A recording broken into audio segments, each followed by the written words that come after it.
Oh, I'm sorry. Bro, we got water, bro. I got about 4 cases over there waiting. Talk about You got 4 cases of water. My man said I got 4 cases of water shitting in the corner. You feel me? Yo, my man said I got 4 cases of water. We good. My gas is up too, bro. We got water out here. Yo, chill. You got a never ending supply anyway, no, you bro. Relax. Oh God. Oh, you already know that's there, brother. That is there. That is there. We live, by the way. Anything we trust. Oh shit, we are. We ain't live. Or they live. Oh yeah, we live. Really? Oh, yeah, we live. Oh yeah, we live. Oh, like shit. now, everybody want to act right now. Hold on. Oh, he's like, hey guys, what's going on? Hey guys, what's up, guys? Welcome to MOG and Friends. Welcome to MOG and Friends podcast, man. Super Ace, what's good, bro? But yo, guys, what's good, man? Your boy Persona of Game with Persona, host of MOG and Friends podcast, and it is another Saturday morning, and you guys already know every Saturday morning you got to start your mornings off right with that MOG and Friends podcast. We are on episode 65. And this week we got a really special guest, a very, very special guest that we gonna get into in the end. Hold up, man. He get the last intro, man. Hold up, man. Let's get the MOG and Friends out the way. You feel me? All right. Bro, then I'm live. All right. Yeah, it is another Saturday morning, and I'm glad you guys are here, man, because we got a lot of good things that we definitely going to be talking about. But before we get into any intros or anything like that, for those that are wondering, what is MOG? MOG, first of all, MOG stands for Mind of a Gamer. MOG, that's what MOG stands for. And MOG is just a chill podcast for everyone to enjoy. We talk about all things gaming, controversial topics, and the community that comes with it. And we always, always, always approach all topics with a fair and unbiased perspective. Sit back, relax, and enjoy the show. So, with that being said, let's get the panel out the way real quick. Leash, introduce yourself and let us know the games you've been playing throughout the week. Hello, it's me, Leash Capiche. Do you guys hear any background noise or anything? No. Okay, so I'm good, because apparently somebody is dying in my apartment complex right now, and there's a there's a fire truck outside. I'm like, oh God, why? That's Mike, because I don't hear nothing. Okay, cool. So I'm good. I mean, I did hear a little bit when you first came on. A little bit. Yeah, but it's cool now. Yeah, it's cool now. I didn't, so. Yeah. All right. So hello, guys. It's me, Leash Capiche. I've been playing this week. What did I play? I played a little bit of what's that damn game with the dude with the clickers? The Last of Us. I played a little bit of Last of Us this week on stream. I've been playing Dead by Daylight, of course. I kind of got into, like, I did like a good 30, maybe 45 minutes of God of War just so I could get a feel of the controls. And that was really cool. What else did I play? I feel like I played something else, but I can't think of it. I don't know. My memory's bad. I drink too much tequila, y'all. It, you know, when you drink, it blocks out your memories. So anyway, I think that's about it. And of course, like, my daughter's still on punishment because I feel like she stays on punishment. So I've been playing her Switch, and I've been playing like Stardew Valley and stuff like that just to relax, kick my feet up, relax on the couch, play a little bit of Stardew Valley with a nice glass of wine, red, preferably a Cabernet. But yes, that's it. That's all I've been doing, y'all. Boom. Ka-chow. Trash. Really? For real? This is what we're gonna do early? We're gonna do this early. No, we're not. Yo, then we got my boy Mark Boy's in the building. Demi, introduce yourself and let us know the games you're playing throughout the week, bro. What's going on, everybody? Demi got reviews here. Glad that sound like a Yeti. Hold on. That sound like you sound a little proper. You sound a little, hold on now. You gonna have the folks in here like, oh, good child. Oh, what's going on, everybody? No, but what's up, everybody? Demi got reviews here. I've been playing a lot this week. Went back to 2064 read-only memories because I enjoyed that game a lot more than like anybody on this face of the planet. Great game. If you enjoy like really narrative based games and you enjoy stuff like Snatcher, this is right up your alley. Call of Duty, of course, Red Dead. Then I beat Bulletstorm this week in like really 2 days almost. That was pretty simple. Crazy. Yeah, I beat that in like just one go round. I could have beat it in a day, but I was streaming it like on a work day, so that's what took me so long, really. And then I haven't started Burly Menace C nor Roundabout. Roundabout is a goofy game for what I'm looking at, and it looks fun. So we're gonna have fun streaming that. Just started The Quiet Man, and oh boy, I am not prepared for what this game actually brought to the table. It's scary. No, you have to read lips. Oh hell no. Oh, that's an L. And so I was like, yo, I don't know how I'm gonna play this game. I need to hear something. Like, he ain't even got a death noise, bro. It's all silent. What game doesn't have a death noise for a character? Oh nah, you lost me, bro. L. And I gotta wait till next week for the actual like updated version with the lips, bro, with like actual talking. Yeah, you lost me, bro. Oh God, This game looking like an L already. This game looking like an L already, boy. I'm over there struggling, bro. Yo, on God, my man sleep like. yo, I'm trying to read lips, bro, and I'm just like, Wait, so there's no subtitles or nothing? there's no sound because the character's deaf. So the whole you game is ain't no getting- sound? The whole game is no sound, bro. Yo, no way. Extra as hell, man. That's extra as hell, bro. Yo, I'm sorry, but nah, I'm not messing around with that. That's an L, bro. What? And I was like, I was like, yo, this game looks somewhat fired. And I started playing. I was like, that fire just dwindled so fast, bro. They did. I'm gonna beat it. That's I'm gonna get through it. You the only one. And I've been playing Hitman. Yeah, bro. I was gonna say you the only one that's gonna be beat that one, bro. That's I'm gonna keep that off my radar. That ain't getting. I ain't. Amy for taking the L for everybody, man. That's my brother. You know what I Facts, mean? man. You go ahead and take We'll those make a L's. review, and then we're gonna keep it pushing. Yeah. Then last I've been playing Hitman Blood Money. Went back to that for some streaming events, which is, I'm the worst assassin ever possible. I think because I'm not just like trying to be. You are.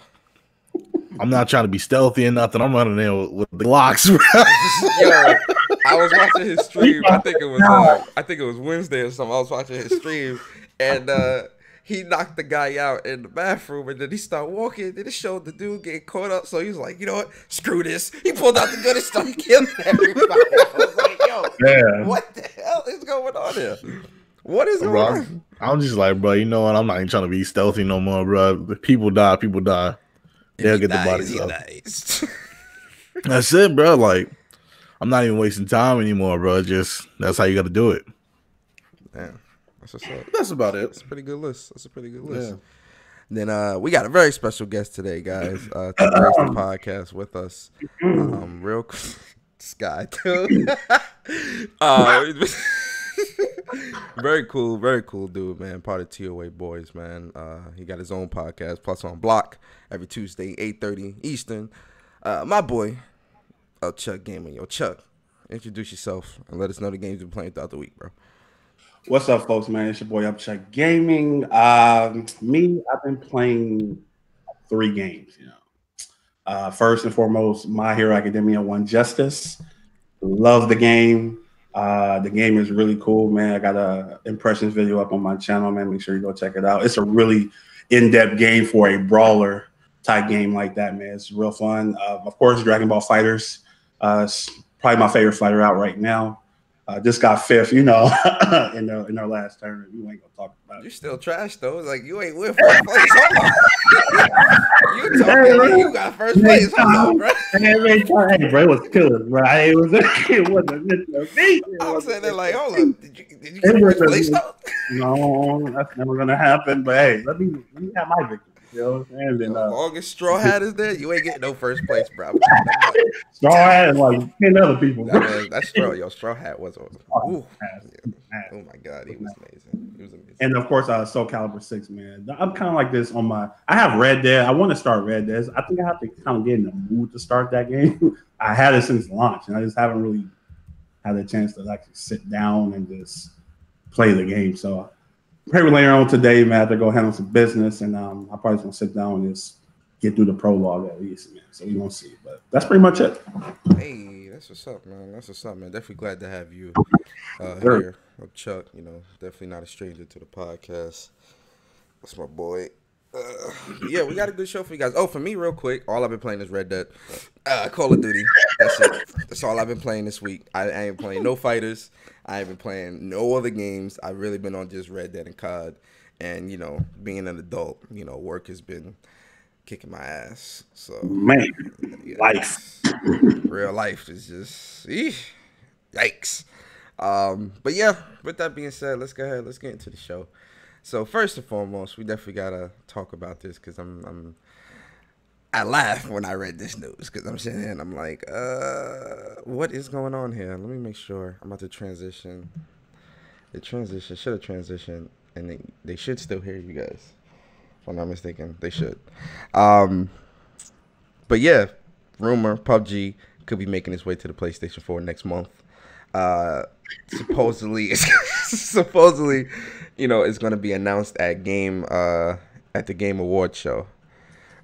So, you know, I think we all knew that this was coming to the PS4. I don't think only people that were doubting this coming to the PS4 were, you know, those other guys. But let's talk about it. Starting with you, Chuck. Why you sigh, Leash? Oh, no.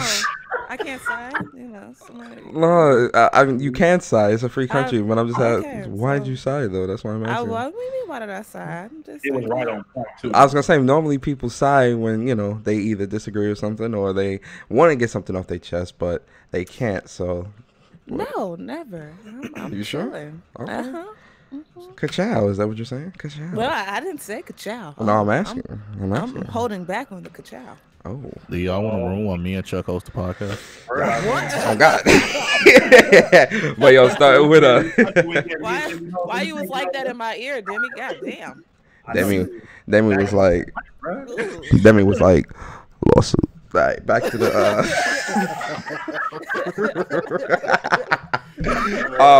yo, for those that don't know, lawsuit is from yesterday. We was having we was just all talking, and that's story time for later. Anyway, so with PUBG, starting with you, Chuck. Hi, first off, Chuck, are you surprised this is coming to the PS4? And then two, are you going to play this? Did you play it on Xbox? Do you even care? How do you feel? Yeah, I mean, I'm not surprised that it's coming to PS4, man. But I feel like it's a little bit too late, in my opinion. PUBG, I play PUBG. I have it on Xbox. I played it for probably like a day or so, and I just deleted it because it wasn't really. I don't really get the whole battle royale game. I'm not really into that type of genre. It's kind of boring in a sense, you know. I mean, all games are repetitive, bro, but this type of repetitive is just not fun for me. Plus, you know, PUBG, you gotta it's hard to find weapons. This is too realistic to me. Is trash. I just gotta keep it up. They went a little bit overboard with it. The game was buggy as hell. It's still buggy. I mean, I don't know. Is it out of beta yet? I don't even know. I mean, the game, I think it is out of beta. Oh, so that's probably why I it's think coming so. Oh, okay, well. Yeah, it's fully out of beta. It's fully out of beta, yeah. Oh, it's fully out of beta. Okay, then that's cool. Then I'm glad they hopefully they fixed a lot of those bugs that the Xbox users had to deal with and the PC users had to deal with for some time now. But overall, I think they kind of a little bit late to the game, man. We already know the Fortnite is pretty much God out here in the battle royale world. Yeah, you know, it's like it's looking like Zeus out here, bro. Like it's hard for PUBG to even reach that because nobody really talk about that game no more. Like, remember when it first came out, bro? Like, PUBG was the shit. Like, it almost won Game of the Year last year, bro, because that's how popular the game was. And then Fortnite has completely blown it out the water. And then you got things like Blackout that's having the battle royale that's coming, man. And Battlefield 5 is going to have a battle royale, man. And I just feel like they're a little bit too late. They didn't really capture. I mean, they did. They made a lot of money though, but they didn't really like. How can I say adjust to like the competition? And I think it's pretty much too late for them. So that's my point. Yeah. I mean, I agree. Leash, what you think? How you feel? Never played PUBG. Never cared to play PUBG. Not gonna lie to you, but Oof. I didn't sit up here and lie. But I think honestly, PUBG actually coming to PS4 might not be a bad thing, because a lot of people, like we've stated many times before, like a lot of Xbox people own a PlayStation, but it's not necessarily the reverse. So I think it might get a little steam when it comes to PS4 for the people who don't have Xbox. But if y'all are saying it's the type of game that it is, the steam ain't gonna last that long. It ain't. Yeah. You're definitely right about that. It's not. So yeah. Demi. I'm not really moved or upset that it's going to PS4. I know it's like much more of a, like, it's a loss to like fanboys or whatever, I guess. Big L. Big oofs. But to be honest, PUBG has like an uphill battle now if you really look at it. Especially since technically it's going to PS4, where it's like, what, 2 other Battle Royale games on PS4? 3. And not H1, Fortnite, and it's something else I'm forgetting. Rules of Survival or Knives Out supposed to be coming to PS4 also. And what's that, World War Warface or whatever that game is? You talking about World War 3? I think that's it. It's another one, Warface or something, that's also on PS4. Also COD Blackout. Yeah, then you have the ones like Blackout and Fortnite, which Blackout is rising in popularity among streamers. Everybody loves Blackout, bro. Fortnite's losing its steam. Well, I ain't say Fortnite. I mean PUBG. My bad. I'm about to say, Fortnite community in your mentions. My bad, guys. Fortnite is king right now. Sorry, guys. My bad. Especially with the NFL deal. That's huge. That's huge for Fortnite. Huge. Right now, bro. Oh my God. I ain't going front Fortnite eating right now. I can't even hate on that. Yeah, they eating. So PUBG already had an uphill battle. And it's, even if it's going to PS4, I don't think like the PS4 crowd is gonna like jump out the gym to play it, bro. It's gonna have the community, but I don't think people are gonna be like celebrating it and like going in droves and lining up to play this. Especially with people that have Call of Duty already, it's already tough. Yeah, and Fortnite, oh my God, it's already tough now. Yeah, just with Fortnite. But I feel like with PUBG as well. Again, and this is going back to when it was only on PC, and then when it came to Xbox, PUBG was the god of battle royale games. Like PUBG was like that game. It was, and like you said, it almost won Game of the Year, which I ain't gonna front. That's a whole conversation in itself, but that further proves that people are looking at numbers and not actually looking at how good a game is, because that game was always been a buggy mess. And people are, overlooking this, but that's a conversation for another time. So the fact. Wait, hold on, just before you jump in, the only game with battle royale that isn't gonna matter, and that's because it's coming out later than the actual game, is Battlefield. So keep that in mind. But we don't. You say it won't matter. It won't matter. Yeah, Battlefield 5 battle royale not gonna matter. I don't know that though, because you got to see how it plays, man. If it's good, it's gonna matter. If it's good, it's gonna attract people, but it comes out like it's too late. 4 months after the game comes out. Yeah, I mean that's true, but people buy Battlefield for conquest anyway, so it don't really matter, bro. Nobody. That's true. That's what Battlefield is for. So if it's good, people are gonna play it. I guess, but I feel like with Battlefield 5 Battle Royale, I just feel like at that time, like it's coming out in March 2019. At that time, we got RE2, we got Kingdom Hearts, we got Anthem, we got Division, we got Crackdown 3, we got Days Gone, we got Devil May Cry 5. Like it's all these games that are coming out that folks is gonna look at Battle Royale, and realistically, Battlefield 5 Battle Royale, people are gonna be looking at it just like how we're looking at PUBG now. It's too late. PUBG, PUBG had it a year But ago. I will say the one thing that will give them an edge, the one thing that will give this Battle Royale an edge, is that it will be free to play. So I think that's gonna be the defining factor for Battlefields. That's why it's launching separately. But I mean, we know it's not going to be a Fortnite, and we know it's not necessarily going to be a COD or anything like that. But PUBG is, I feel like it is going to have like a little solid, like, fan base on the PS4. Like, it will. I agree. It will. It will. I think it will take the H1 crowd, if anything. I don't think we should write it off. Like, it might shock. I kind of have faith in it. I think it might shock us, because people who play PUBG, like, they play PUBG. So I mean, I don't know. We'll see. But that's the thing. PUBG's numbers are down. Like, they are. They're even down on Steam. Yeah, they're down on Steam. So this is what I'm saying. The game. I agree that it will have its following in its community, but I don't think we should write it off. I think we'll see. We'll see. Can I say something? You were like, Fortnite literally like took off 1 year ago. That shit is kind of crazy to me, bro. Like, it was literally like last year when they made that change, and it just, I've never seen a game do that before. Yeah, they took the original idea of the battle royale idea and just it went successful.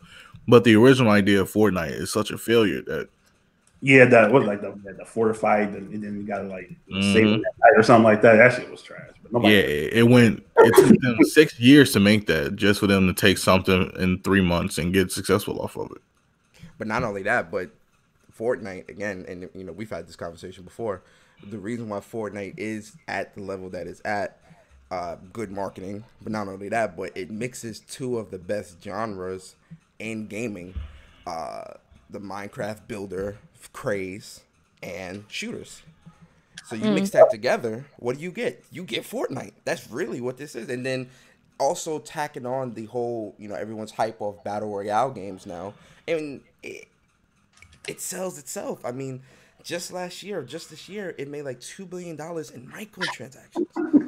That's crazy. In microtransactions, bro. And then they got this NFL joint that's about to come out. They about to make another $1 billion off that. Like, bro, like they Fortnite smart. is they know all that, right bro. now. Like they so smart. They did everything right, man. Yeah, I agree. Now let's talk about what people are doing wrong. So PUBG, again, it's coming to PS4. But some other news came out, and I have to read what this dude is saying. Let me go to my screen. I have to read what this dude said, because I can't believe that VG247 even let this. The editor really let this slide. Like, I'm kind of looking like, bro, like, you really like kind of just let this go on through the pressers. But so PUBG, obviously, it's rumored that it's going to be coming to PS4, but there also was some confirmations about some skin DLC that is going to be around on PUBG for a limited time. And I just need to read what this dude said. This dude says, the dude that wrote the article, he's like, if you're a fan of being robbed by people in clown makeup, you'll love the new skins that have been added to PUBG. Remember when Fortnite did an event to tie the Infinity War and added a limited time Thanos mode? That was pretty cool, wasn't it? It's free and it's timely. It was based on a film that wasn't total dog shit. Like, yo, wait a second. What? Like, Yeah. my dude, what?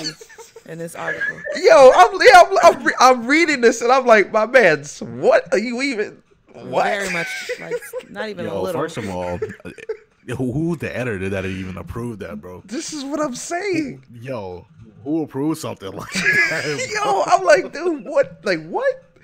I'm like, did the editor just like read over this? Like, what's good with that? Anyway, so that really, like, I laughed. Like, I was reading this article, I really laughed. I'm like, yo, this writer did not give a shit, like, about nothing. Like, he just did not care.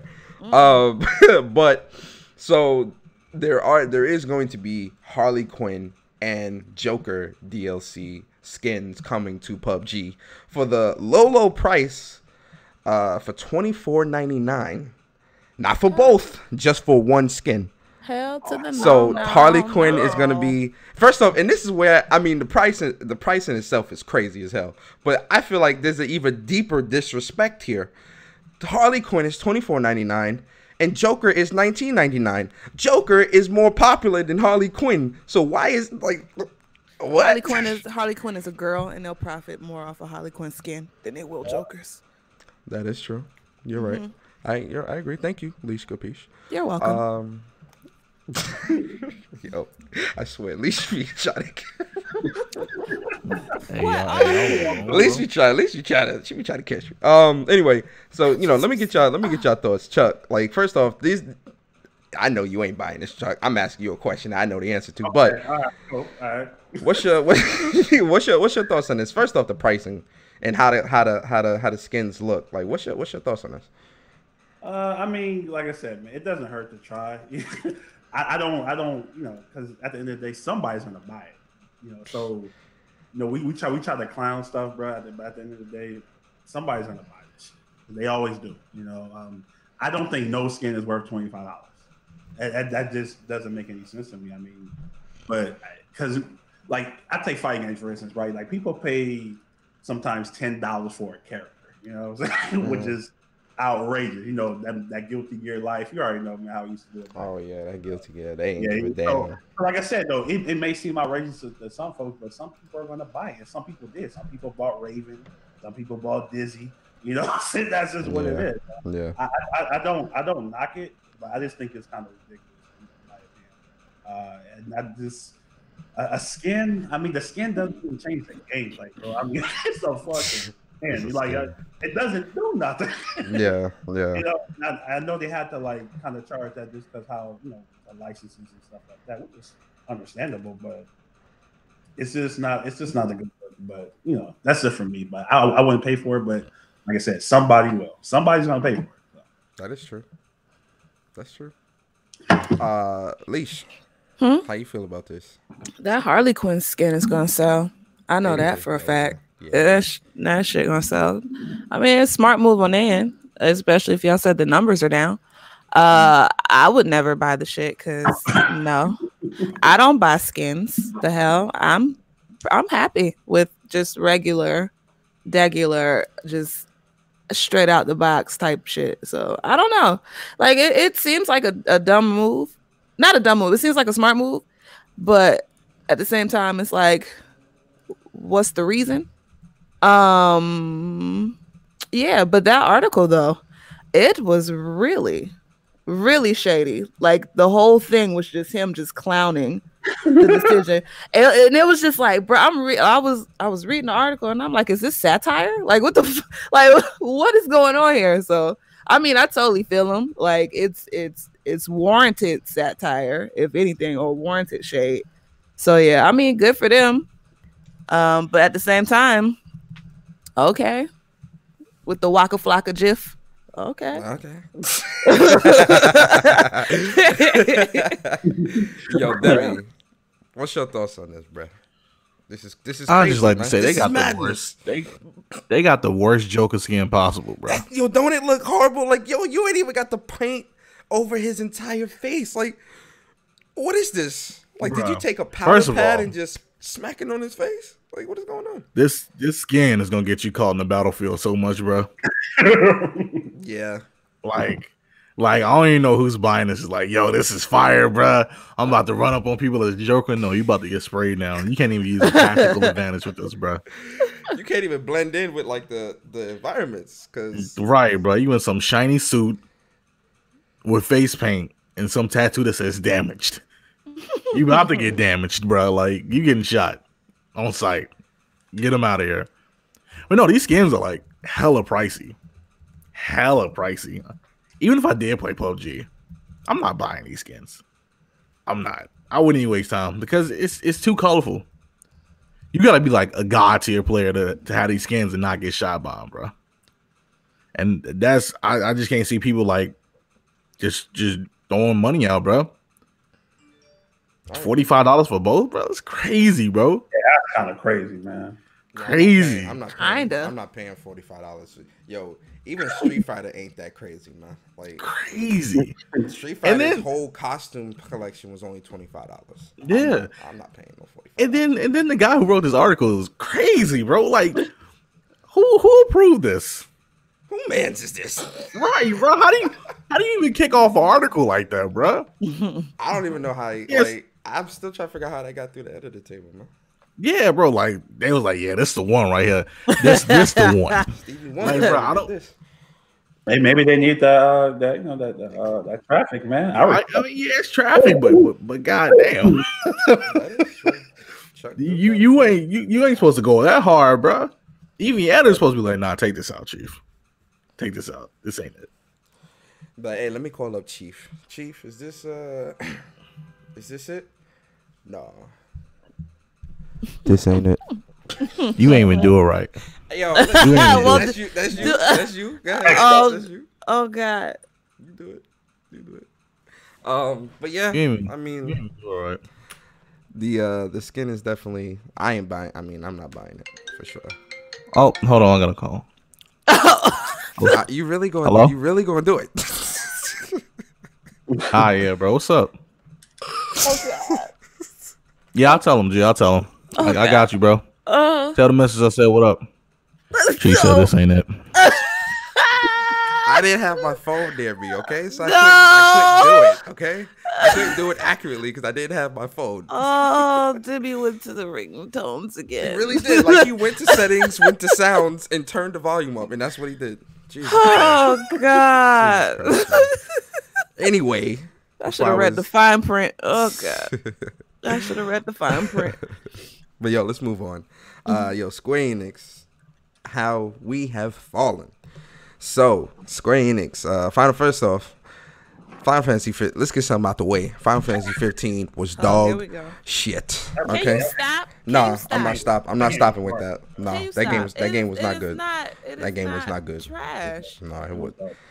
It was You trash. like Final Fantasy? We're not getting into this, bro. But you like Final Fantasy 12. I don't trust anything that you have to say about Final Fantasy. Are you kidding me? But I never said Final Fantasy 7 wasn't one of my favorite Final Fantasies. First off, second of all, you said Final Fantasy 12 is your favorite. Exactly. So I can't trust. Okay, but 7. I never said 7 wasn't a great game though.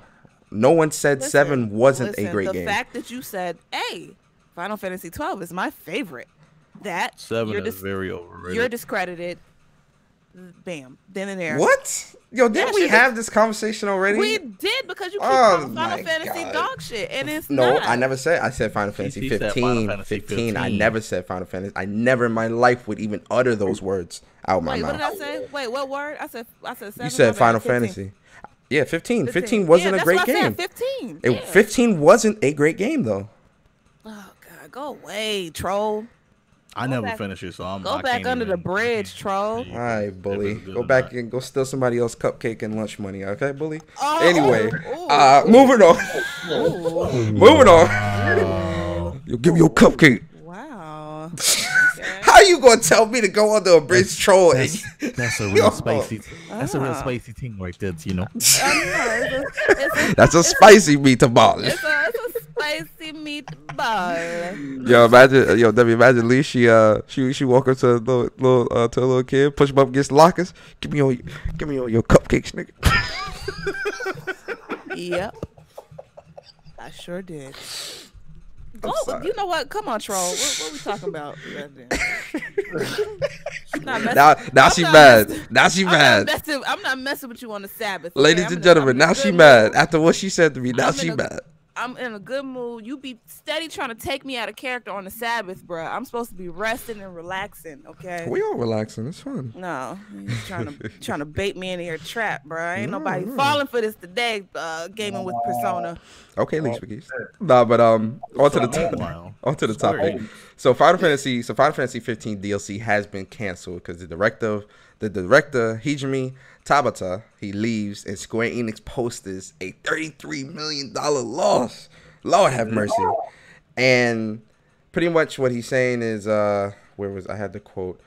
From this day on, I will chair and support Square Enix and Luminous Productions. Together with all you fans, I would like to thank everyone who continues to support Final Fantasy 15 and to those who have supported it, who also have supported myself personally.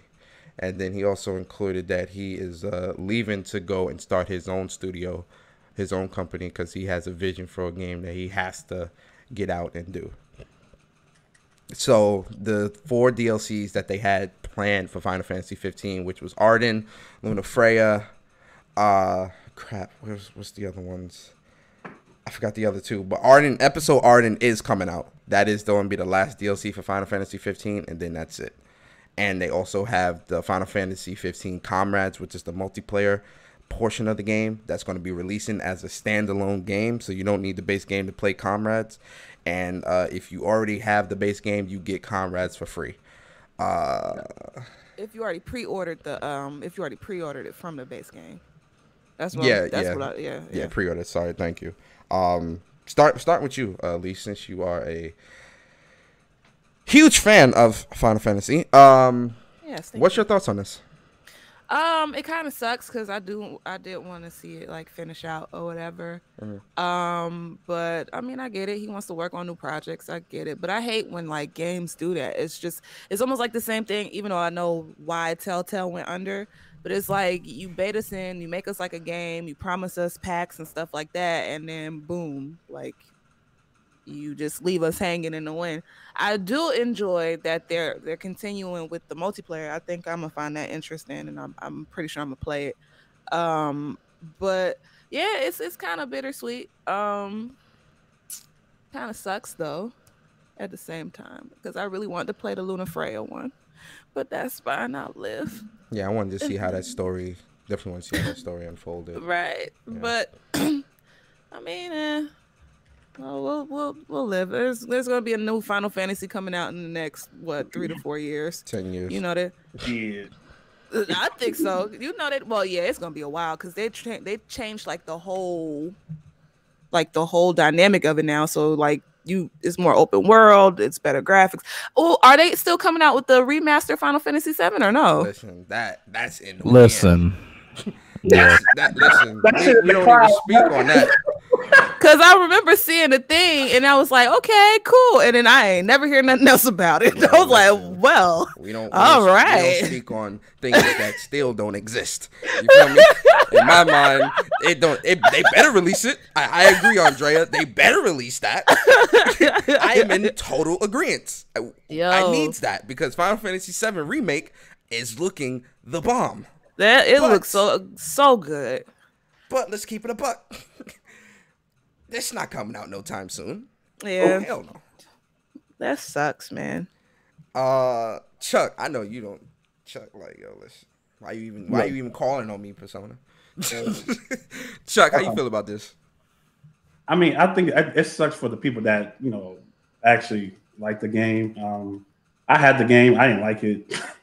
I'm not really an RPG guy either. It was definitely like it was like playing Ninja Storm, bro. It's like one button. I'm like this no strategy. I don't know. I didn't like the characters. I didn't know that shit about Final Fantasy 15. Oh god! I got that chapter 6. I was like, yeah, this is an L. In the cloud. Once you got to the town and you seen how it was going on from there, it was like, what am I playing? I'm wasting my time here. I wasted my time, right? Yeah, but no, I think it does suck for the people who actually, enjoyed the game. It was actually paid for the season pass and all that, man. That they're not gonna get that content. So, but that's just the name of the game, man. It happens to everybody, Like Lee said, with Telltale, I think is a good example of like, damn, people want the last Walking Dead to finish the story. Are they finishing that, didn't I know you know, right? Yeah, they are. Skybound is taking over, so they are. Oh, that's good. At least they finished the story. I hate Telltale games, though. They got boring. Oh, my God. What is going on here? Good, all this blasphemy on the Sabbath. Hey, bro. Yeah, I got Goodness gracious. Yo, I'm telling you, Lish ain't gonna have no oxygen in her lungs by the end of this podcast. She's gonna be sighing all podcasts. He's gonna play me and Jimmy, man, back in the day, bro. Like, we was all about that Telltale. At least I was. I don't know what happened to me, man. After a while, it got boring, dude. Like, it really depends on the game, because some of them can get boring. Wolf Among Us is like the god tier of the other series. Yeah, top tier. I agree. And then you have like Tales of the Borderlands, and after that, I didn't even care no more. I think with Guardians of the Galaxy, that's when it lost steam for me a little bit. Well, nobody likes Guardians. That I didn't like that one either. But I think Batman Telltale season 1, whatever, it was good, but the glitches and all that, I was like, yo, y'all killing me with this. Yeah, they had such great potential with that game, and the swap with Two-Face, oh my god, that could have been like one of the greatest plots ever, but the glitches messed it up so bad. Yeah, I mean, but yeah, so I think it sucks, but at the end of the day, you just gotta move on with your life, and you'll be okay. So that's Demi. Okay, so from what I know about this situation is that originally Tabata came in to clean up from what Nomura didn't finish. And so he had to just put forth an effort to make things happen, which is why we kind of got that episodic DLC, because they and Square Enix had like this whole plan to extend this universe for a while until the next one, which is why you had episode Gladio, Ignis, Prompto, Arden, and then you had episode Luna Freya that was supposed to be part of this next episodic DLC also. So they was really trying to extend this out and really make it happen. And I guess since the 33 million loss of everything, because that it wasn't just Final Fantasy, for what I'm hearing, it was supposed to be like a culmination of other games in that too. Like Just Cause was a part of that, and then like I think Deus Ex was also a part of that too. So yeah, they were taking a hit regardless. But I kind of hate to see Tabata leave, because he brought on Crisis Core and he brought on Type 0. Yeah, Crisis Core was great. Yeah. And it sucks that he had to take on the project of like 15, where they were just like, they didn't know what to do with it. So he had to do whatever he could with it just to save it. Kind of sucks. I agree with that, but I also feel like with 15, they were doing too much before the game even released. And this is a part of how I knew as a Final Fantasy fan.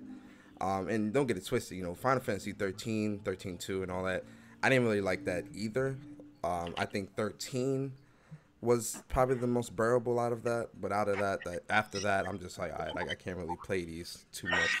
And with 15, the writing really was on the wall for this game. When they had the anime, they did this big spectacle conference where they were talking about anime, movie, and all these things. But then it's like when you see the game, you're seeing snippets of the game, but then you're like, it's not looking like a Final Fantasy. And I understand, moving in a different direction for Final Fantasy in terms of combat, wanting to make it more real-time, action-based. Okay, fine.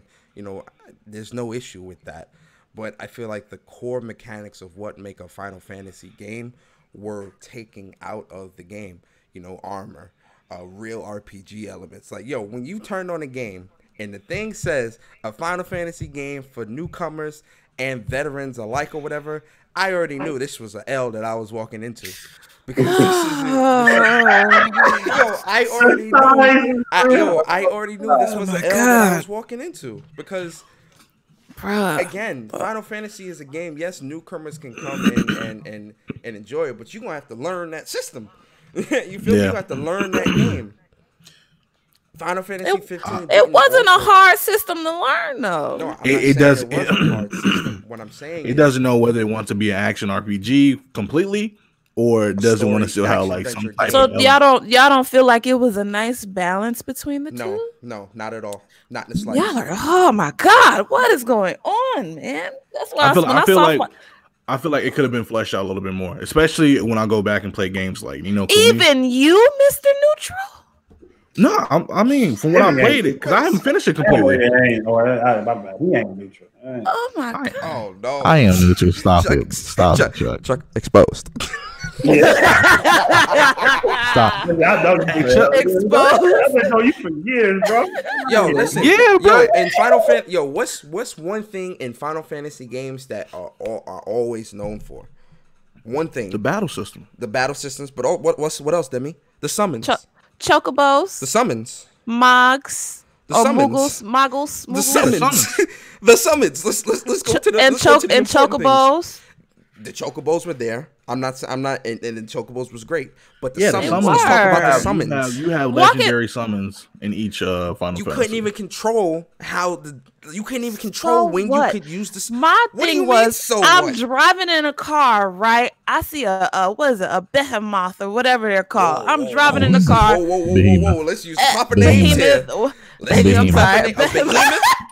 Oh, Bahamut. You ain't seen no Bahamut because you don't see Bahamut until what's close clapping? To the end of the game. You'll never know. Behemoth. Whatever it's called. God damn it. Anyway, I'm driving in the car. I see it on the side of the road. That shit huge. I'm like, oh shit. I'm not fucking this shit up. I'm only a level 10. That shit, like, that's how I was feeling the whole game. Like the I hope they ain't clowning me in the chat. Shut up. One thing I will say is that the leveling system was also kind of weird. I didn't like how you had to rest to actually level up. I kind of like it just straightforward. The leveling system felt pointless because most of the time when you're leveling in game, especially RPG games, and again, let's go back to Final Fantasy. In Final Fantasy, the way the mechanics work when it comes to the leveling system and how you get armor and stuff like that, this game did not do that any justice. Yes, you could still grind levels and stuff like that, but when you get to the end of the game, it's pointless. It's pointless. It's pointless to even be level 99 in the game because nothing in the game required that. When the world was beautiful, I agree. The world was very beautiful, and it had a great soundtrack. Very good soundtrack. And there were remnants of different. There were remnants of what makes Final Fantasy in the game. But in terms of the story, in terms of the RPG elements, like none of the armor you got mattered. Like I wore the regular black suit the whole time because nothing else mattered. That is true. I'll give you that one. But at the same time, I think Final Fantasies, well, they tried to take it in a new direction and it didn't really translate that well. But I'm not going to sit up here and say that the whole game is trash because I actually had a good time playing it. I have to go back and finish it, honestly. I had a very good time playing that game. I don't know which. You know what's terrible, Persona? What, Leash Capiche? You know, I'll save it after the stream. No, say it on the show. You know it's a great RPG, guys. I'll wait. Persona 5. That is a fantastic RPG. I still need to finish Exposed. Yeah, never played. Never will. Yeah, Chuck, you sleep, bro. It's a good game, Chuck, honestly. In the coma. I'm in the coma. And it's got some of the best. Jesus Christ. Too. Like the music in the game is really a coma though? Why you couldn't just be sleep? A coma? Like, I'm in the coma. You say that for like Crackdown 3 or something, not Persona 5. Hey, don't diss the Crackdown, bro. Today's like judgment is Crackdown, bro. We gonna get we gonna talk about it. It's judgment. I mean, at the end of the day, Final Fantasy 15, there was a lot of flaws with the game. I think we all can agree there, especially many of us who played a lot of the older Final Fantasy games. There were huge flaws with Final Fantasy 15. The whole episodic DLC and stuff like that was an issue too. Because I'm like, a lot of content was cut from the game. But a lot of wait. A lot of content gets cut from every game, bro. So we're not doing this today. That's not what there is content that gets cut from games, but with Final Fantasy has a deep, engaging story. All of them, even the ones you don't like, still have a long, engaging story. This game did not have none of that. You could beat Final Fantasy story. I was engaged. And like, I was very engaged. You could beat Final Fantasy story in like 15 hours. That's not no Final Fantasy story. And then how you did the hunts. You can only do one hunt at a time. Yo, listen. And then part of the story was in the anime. Part of the story was in the movie. Yo, listen. Because it was a series. I see what they was trying to do. Oh, nah. You're a hair person. You're so you're so critical. Goodness gracious. Why are you overthinking me? Huh? You're overanalyzing. I'm not overanalyzing anything. I'm not. Yeah, I'm just stating an observation. But I will say this. I think with this loss, Kingdom Hearts should put them back in a good bag. Hopefully. Oh yeah, now Kingdom Hearts will. I'm about to say If- you better. Hope so. If it drops, eaten, bro. What do you mean if it drops? Kingdom Hearts drops January 29th. well, we'll see.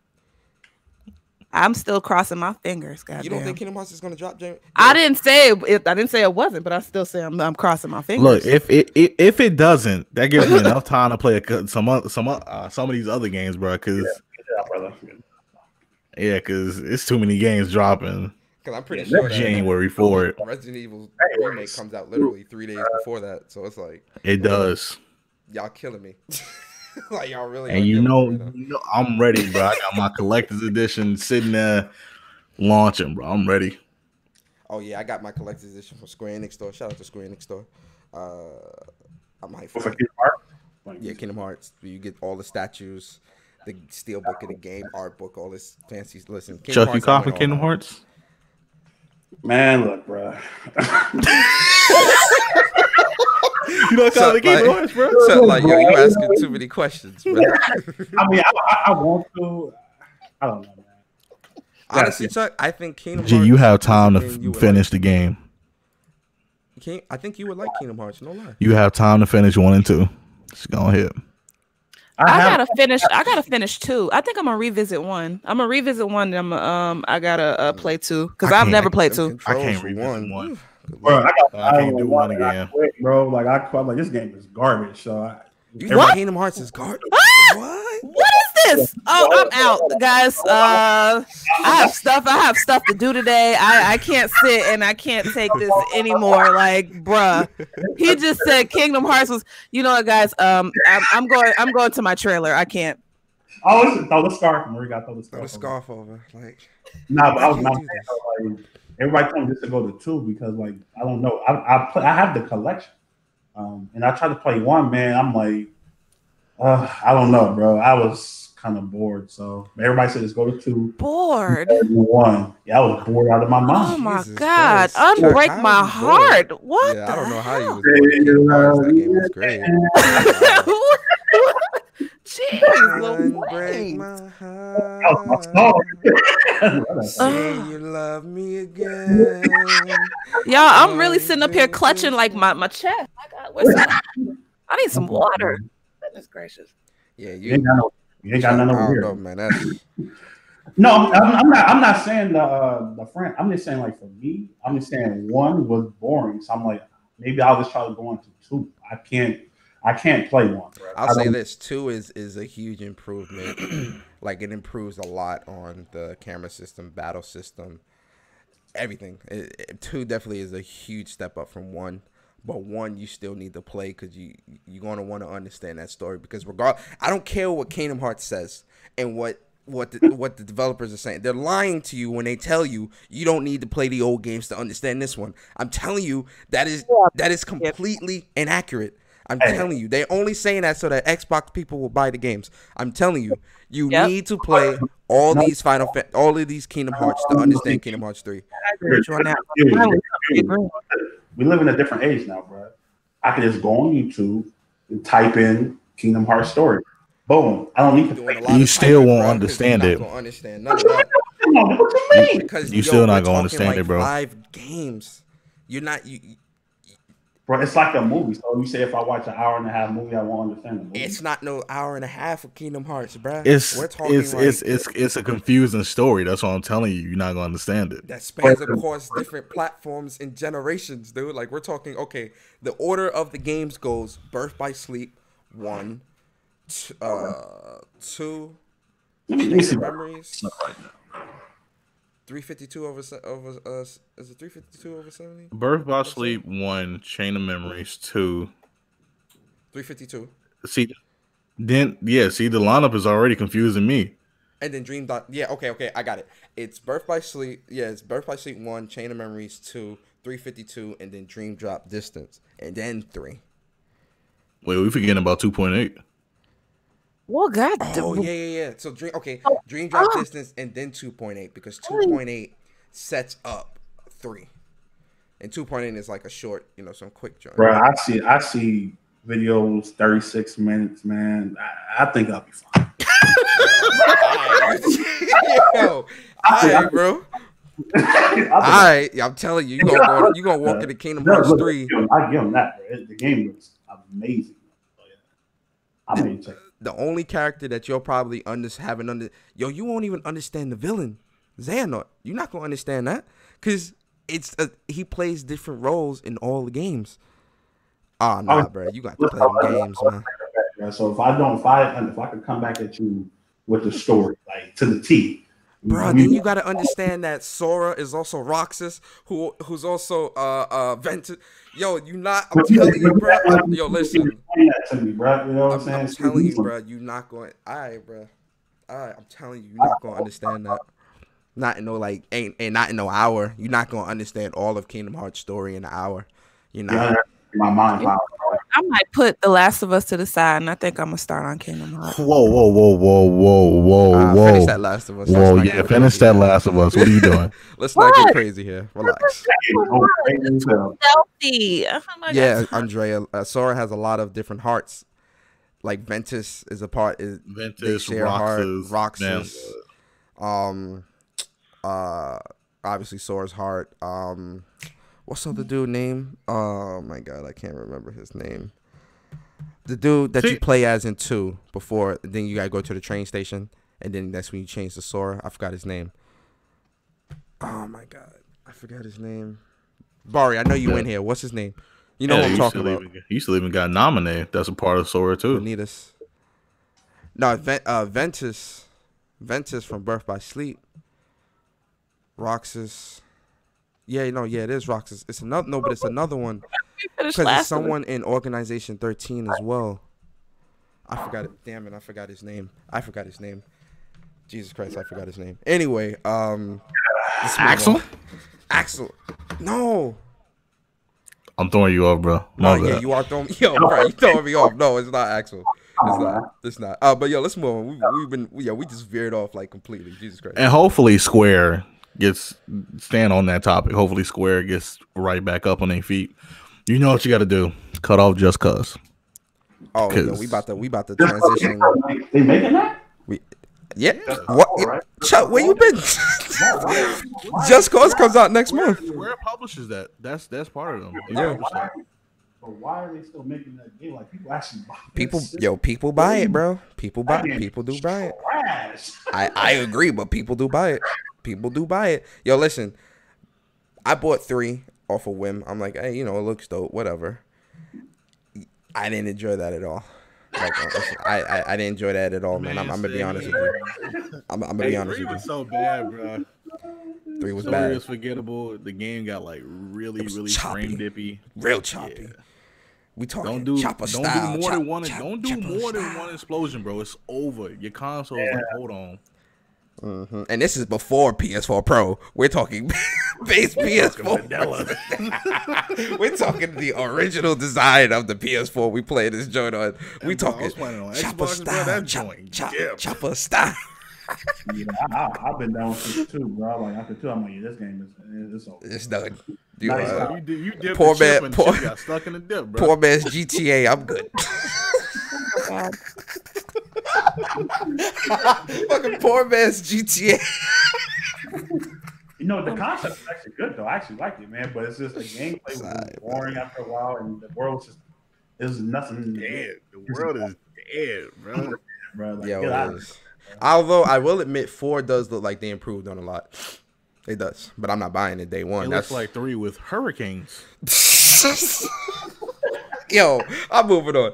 Yo, before we move off the topic of Square Enix, real quick. So Square Enix to adopt subscription model for core non-MMO games, pushing more, and they're going to push more DLC. So subscription service of the future.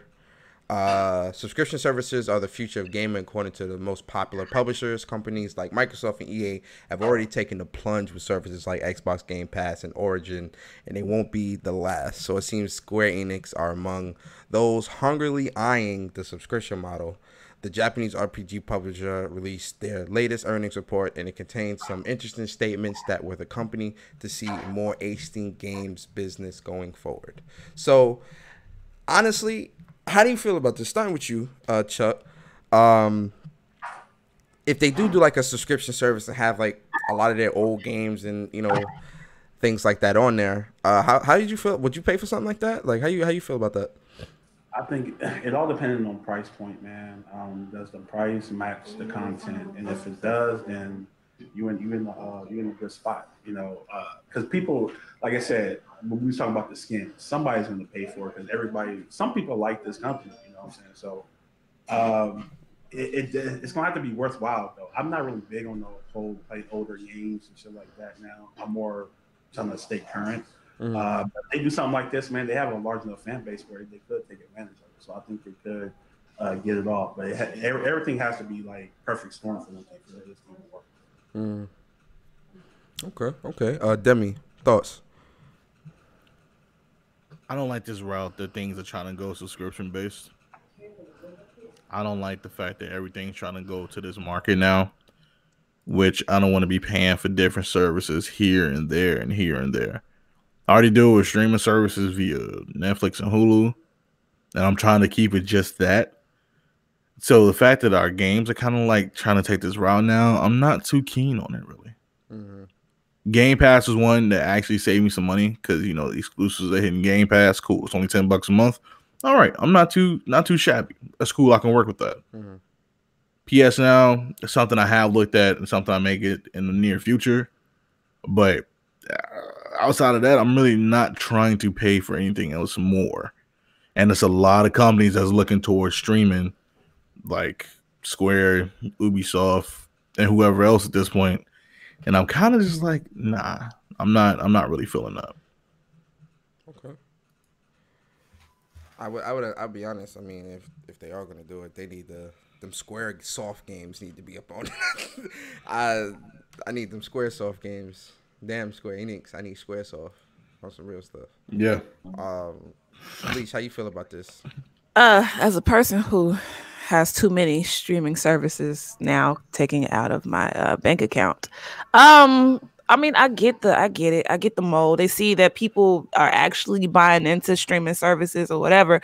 It's just like Michi was that. Oh, why am I saying Michi? Because I'm looking at the chat. Like Chuck was saying, if they offer something that's worth buying or a couple of games that I know that I want to play, then I'll get it. But if they offering some boo-boo, then I'm not getting it. But at the same time, I get what Demi is saying, because it's like, yeah, you'll sign up for a subscription, but your subscriptions all don't come out on the same day as one big bill. I mean, there's been plenty of times I look at my account and I see, oh, Xbox got me this week. Goddamn.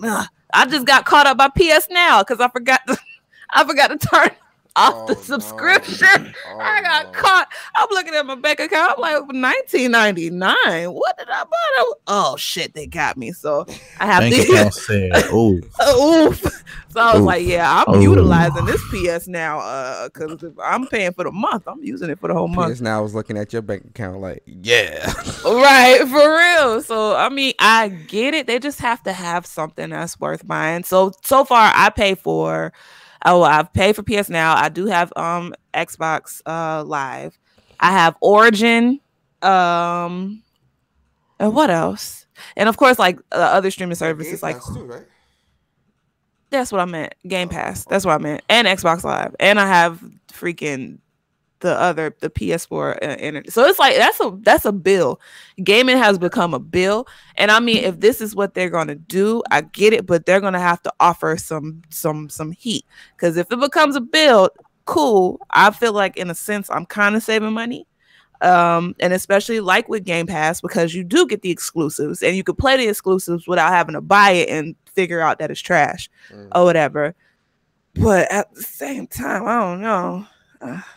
I don't know. You be thinking you saving money, but then at the end of the day, you really don't sometimes. So it's a toss up. But I mean, we'll see what they have to offer. If they have some good offer, I might be in for a couple months, like a month or two. Hey, that's what's up. Can't really be mad at that.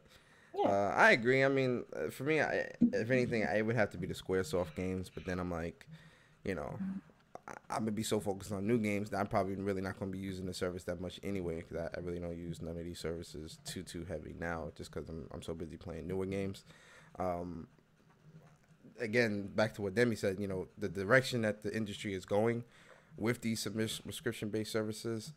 I feel like this is gonna be the downfall. Just because, so? huh? So you think so? Yeah, because it's we're moving away from traditional development of games and moving into a more service-based model, which I really feel gaming can't be like. Gaming is one of the few things that you can't have a service-based model in the sense of, a subscription like Netflix. Like it just doesn't work like that, especially not with new games, because then you have to change how the development process works. And then, when you get to a certain point, you got to wait because, this episode don't come out to that's not how this goes. With gaming is meant to just be something where you develop the games come out, and then, if you want to add on DLC or whatever the case may be, then, after the fact, then, okay. But these subscription models and all this stuff, I'm like, and I feel like with these subscription models as well, I feel like they're taking advantage of people's nostalgia, because they saw that the NES Mini, Super NES Mini, those things took off. People were buying those in droves and stuff like that. But Square or whoever can't necessarily put out a Square Enix console. You feel me? So what's the next best thing? A subscription-based service where you gonna. So I have a question. Go ahead. Sorry to cut you off. So do you think that game streaming services are for casual gamers more so than hardcore gamers? Is that who they're trying to cater to at this point? No, I think subscription-based services are for people who are stuck in the past. Oh, so people who live people who stuck in the past, but then you got Game Pass, who gives you their whenever they do drop an exclusive, they give you an exclusive. So with Game Pass, it's a little bit different because yes, you are getting some of the new not some, all you're getting the new exclusives released, but it goes back to something I've said before with appeal. Yes, you are getting something new. Like say you go into a restaurant and we've got this new dish on the menu, oysters with lobster sauce, and you're like, I'll take my usual. It's new, but it's not appealing to you. The same thing applies to Microsoft and its recent releasings of exclusives. Sea of Thieves, it's new. It's made by a coveted development studio that's a shell of its former self, Rare, but it's not appealing. State of Decay 2, it's new. State of Decay 1 was a huge hit. 2 it shouldn't be a problem, but it was riddled with bugs. And it was riddled with things that a lot of people just weren't going for. So yes, it's new, but it doesn't have appeal. Forza is Forza. People who play Forza or racing games are gonna buy that regardless if it's on Game Pass or not. Forza has its following. So that's nothing. So outside of those 3 games I just mentioned, that's the new lineup that you got on Game Pass this year. In terms of brand new Xbox exclusives. Does that sound appealing to you? It sounds shady, but okay. That's not the question I asked you. I asked you, does that sound appealing to you? I mean, yeah, this sounds shady. Next question. I plead the 5th. So, again, in terms of Game Pass and how Game Pass is doing things, it sounds good on paper, but again, is this what you want? Yeah, it sounds good. Oh, we're getting the brand new exclusives. Are the exclusives good? Are the exclusives what we want? And that goes I look at it like this though. I feel like, for $10, you should get to try the game out. You don't have to drop a whole 60 and have to live with the L like I did with Sea of Thieves. So that's true though. That's true. That's a good part about it. Now the thing is, if they start to in 2019, hopefully they get things rolling, then Game Pass will look more enticing than it did this year. I didn't really see the point in subscribing to Game Pass this year because Forza, it's whatever, to me. I mean, I'm not saying it's a bad game, but it's just, I'm kind of over it now. Sea of Thieves is what it is, and State of Decay. It's just not, like I said, it's not nothing really there, for me to get me to like subscribe to that. But hopefully, like if Crackdown, I'm telling you, man, I'm like the last of the Mohicans for Crackdown, bro. Like I really want this game to be good, bro. But if the game is good, I would definitely get Game Pass so I can actually play the game. I think that's a great deal in my opinion because that's an exclusive coming out early next year for Xbox, man, and it's definitely going to be a good look. And I think a lot of people will get Game Pass, if the game is good. And like, damn, I could just keep it. You know what I'm saying? Because if the game is good, they ain't gonna keep Game Pass. Because like I said, the old games is garbage. This whole epidemic right now with this nostalgia thing is really like I'm laughing at it because I'm like, but okay, so maybe people are stuck on nostalgia because you got to count on your hand the amount of like actually.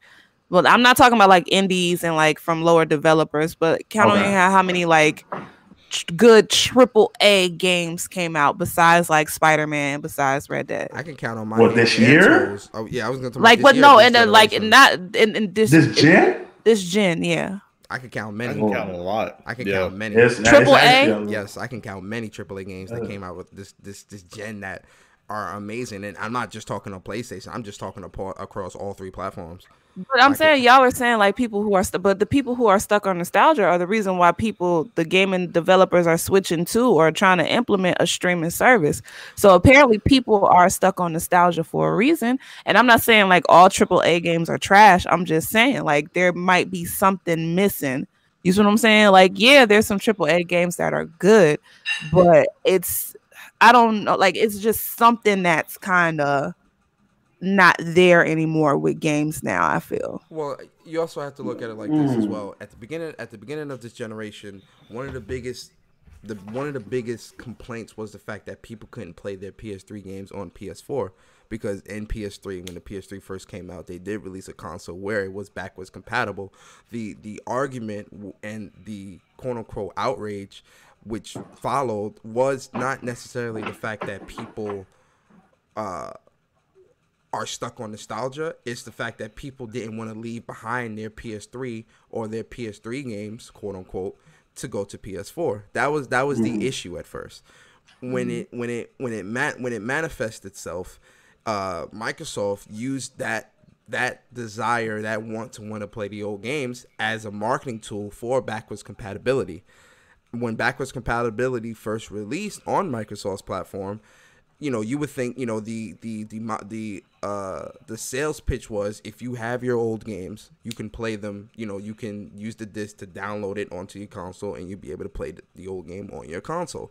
Or you would get it free from the store if you have the disc. If you don't have the disc, you can buy the old games from the store. So what do you think people were doing? People were buying the old games from the store. When new games were announced as backwards compatible games, you would see people going out and rebuying these old games to play them again. But wait a minute. I thought you already had the game. No, I never played this. What? So that's how we got here. So a lot of there are people that do want to play these old games, but there are also a lot of people that just want to have them. They're not playing these old games. It's just one day they play a week max until you go back to your current stuff. That's what I'm saying. Like the whole thing with the whole PlayStation 1 Classic thing, which I think is a complete ripoff, is like the fact that they're trying to like hop on the Nintendo wagon. I feel like Nintendo can get away with it because they have more like classics. I'm not gonna say they have more classics. I feel like PlayStation didn't pick the right games with that thing. You know what I'm saying? So it's kind of looking like they picked the right game. They definitely took an L in that aspect. But at the same time, like people want to buy this shit, play it for like a week or two, and then go back. You're not gonna. I'm just speaking like in general because I know because this is how it was with Xbox, man. Every time someone went back to work, oh man, we about to whoop, and then 2 or 3 days later, nobody's playing no more. You know what I'm saying? So you're literally wasting money to play games that you already played for a couple of days or so. And I'm like, I just don't understand that mindset. That's why I'm like, I don't really want to play, Nintendo. Like, how many times are you gonna buy Mario, bro? Like, so people have bought this game over and over, and they still went out and bought the Super NES Mini, whatever. It's like you keep buying the same shit over and over again. It's stupid to me. When you move on from someone, or you have to move on from someone, you know, you think about the good, you know, and you know sometimes that good you start thinking about it and you're like, oh, you know, maybe I should stay. But then that bad, you know, you get the reality of, you know, what the situation is now, and you're like, nah, I need to go. The same thing applies here. When I think back to my childhood, it's so many great games that I've played in my life where I'm like, yo, it's made me into the gamer that I am now, and I will always be grateful to Nintendo, to PlayStation, to Xbox, to, you know, Game Boys and Game Boy Colors, Game Boy Pocket, all that. Like, I'm always going to be grateful to those things before shaping me into the gamer that I am now. But at the same time, where I'm at now as a gamer is, yes, I'll indulge the older games. I'm not going to say and lie. I will indulge it. I'll pick it up. I'll support it. You know, I'll pick it up. But my main focus is what's coming for the future. What games are out now? Like what games are coming towards the future? I feel like the games that we had growing up aged way better than the games they have now. You know, like the games that we have now aren't gonna age as good as the games that we had. You know what I'm saying? Like they're like certain games that we have certain games will age. I mean, certain. But if you look at all the games we played in the past, you could go on Twitch and like people are still playing those games because they still age well. Like you could still play an old school. No, you could still play an old school Rockstar game. Like freaking, I was dabbling on the Warriors the other day, and even though the graphics aren't, you know, terrible, but it still has a good gameplay. Knuckles was shaped as a rectangle, like what? Good gameplay, good storyline, good controls. Like everything about it was still good. So I'm saying, like, even like if you go back and you play another Rockstar game, Grand Theft Auto San Andreas, they look terrible, but it's still fun. San Andreas did not age. Yo, a lot of these games didn't age well, really. Yeah, that's what I'm saying, man. Like, I'm talking about not as far as like graphics, because we all know graphics. I'm not even talking. I'm talking controls. Camera. It's just not yet. It's not a good look. And that's one thing that people forget. A lot of these games we played as kids had tank controls. A lot of these games. Yo, I'm not trying to play that now. Hell no. Players now, because we had to learn how to maneuver that shit. I'm just saying, like, there's a lot of games I feel like in our day and age that still kind of held up well. I feel like Super Nintendo and Sega games age better than most of like what came after that. You know, like a game like Earthworm Jim, Toe Jam. Like I would love to go back and play those type of games. I feel like those games were challenging, they was fun, and it was cool. But after a while, like I said, like nostalgia runs out, man. After a while, bro, you like you said, controls. If the controls going, man, I don't want to play this no more. Like I'm over it, you know. Like, and you move on. So it's kind of like a wasted. You wasted time and you wasted money on that, you know. Like I'm all about 2019, man. What can we get in which is beefy, you know? I said 2019 is going to be one of those good years in gaming that, you know, we get every so often, you know, because it don't really happen all the time. But I think 2019 is going to be one of those years, and you know, I'm not really like worried about playing, you know, Final Fantasy 8 or, you know, anything like that. I do want to play Final Fantasy. Oh, are you? Yeah, I am. I ain't gonna hold you. My bad. I just because I don't like Final Fantasy. I just said that. Oh my god! Just to piss you guys off. You know? No, but I mean, and, you know, before we move on, because we could talk about this all day, but in terms of like, you know, the subscription based services, I do get it in terms of, you know, people that haven't played these games having the opportunity. That's fine. And even people that are going down that nostalgic lane, okay, fine. But if this is your catalyst, or, you know, your reason for, you know, getting up to play games today, you're stuck in the past. You're stuck in the past. You can't move forward. That's a you problem. Moving on. So, Blizzard. Let me talk to you for a second. Come sit down, Blizzard. Pull up a seat. Blizzard. Pull up a seat, Blizzard, because I say the next 30 minutes. I'm about to say Blizzards. The next 30 minutes are going to be Blizzard focused, ladies and gentlemen. Oh, real quick announcement. Red Dead Redemption 2 sold 17 million copies. Is anyone in here surprised at that? I'm not. Are you, Demi? No. Nope. Are you, Leash? Am I surprised? No. Are you surprised, Chuck? No, not at all. Of course not. So 17 Red Dead Redemption 2 sold 17 million copies. Shout out to Red Dead. I just wanted to put that out there. Moving on. Blizzard, sit down. Let me we all need to talk. We need to have a sit down and talk, Blizzard. And shout out to Demi, because he definitely reminded me, because I definitely would have forgot about this topic, because I did want to talk about this topic as well. So Blizzard explains why Overwatch still does not, NOT guys, not have a black woman hero. And for them, this is what they said. Let me highlight, because I love to highlight for you guys, man. I like to read too. I think if you look at the history of Overwatch, there's been such a wide variety of people that were represented in the game. Game director Jeff Kaplan told Kotaku at BlizzCon last weekend, "We have no shortage of heroes that we currently are working on secretly back in Irvine. Right now, I think the number's around 6, and we have in development, and I don't think people are going to be disappointed." I think, yeah. And then he said, on one hand, yay, new Overwatch hero. Looking forward to seeing what Ash can do. On the other hand, where is the black female hero?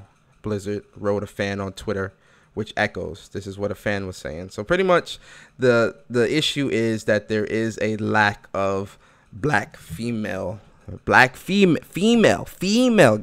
Because whenever you say black, it's like they don't hear anything after it. They'll say, oh, well, you got Doomfist, you got this, you got black female guys, black female heroes in Overwatch. People, there are people that are noticing this, and they want to know what's up. So pretty much, Chris Kindred, which is one of the illustrators for Overwatch, he posted up some pictures, and these were mock-ups for the potential superheroes in Overwatch, 2 black female characters. Which the artistry of them actually look really amazing. So, in Twitter fashion, people began to do mock-ups of the new Overwatch hero, Ash, which, as a black cat, they drew her as a black character because, people were asking, well, why couldn't Ash be black? Because Ash was originally black in the early designs, as you can see here, but they opted to, go with what they went with, which some of these always, this looks like this one here with that C-Puff drew. This look like a character out of Red Dead. I ain't go front. This look like this could be a character in Red Dead. I ain't even go front. That looks dope. So starting with you, Leash, because I really want to get your thoughts on this. Why? Because I'm a black woman. Yes. Okay. So I'm the expert on this subject. Yeah. Character. You follow. You know a lot. So just your thoughts. With this, how do you feel? I gotta stretch. Hold on. Okay. When she stretched, that mean it's about to turn into a sermon.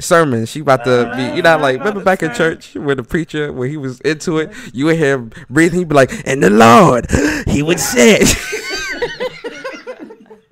All right, so but go ahead. Listen, I'll take you to church. I wish I could use my sound effects. I can't because it's not on my computer. But anyway, I seen the whole Twitter fiasco because I follow a lot of black women gamers, and I actually follow black girl gamers. Basically the catalyst behind all of this, and she's been like basically shooting down everybody. Like, well, it doesn't need representation. Wrong. Like, she's been like slapping people left and right. Like, she has been. I've been peeping her tweets, and I'm like, oh Lord. And I was like, whoa, okay, this is getting spicy. Ka-chow. She ka-chowing, like, for real. And like, I really applaud her for that. A lot of people are saying that the Egyptian girl is black, but I find it funny how people like to pick and choose when they want Egyptians to be black, one.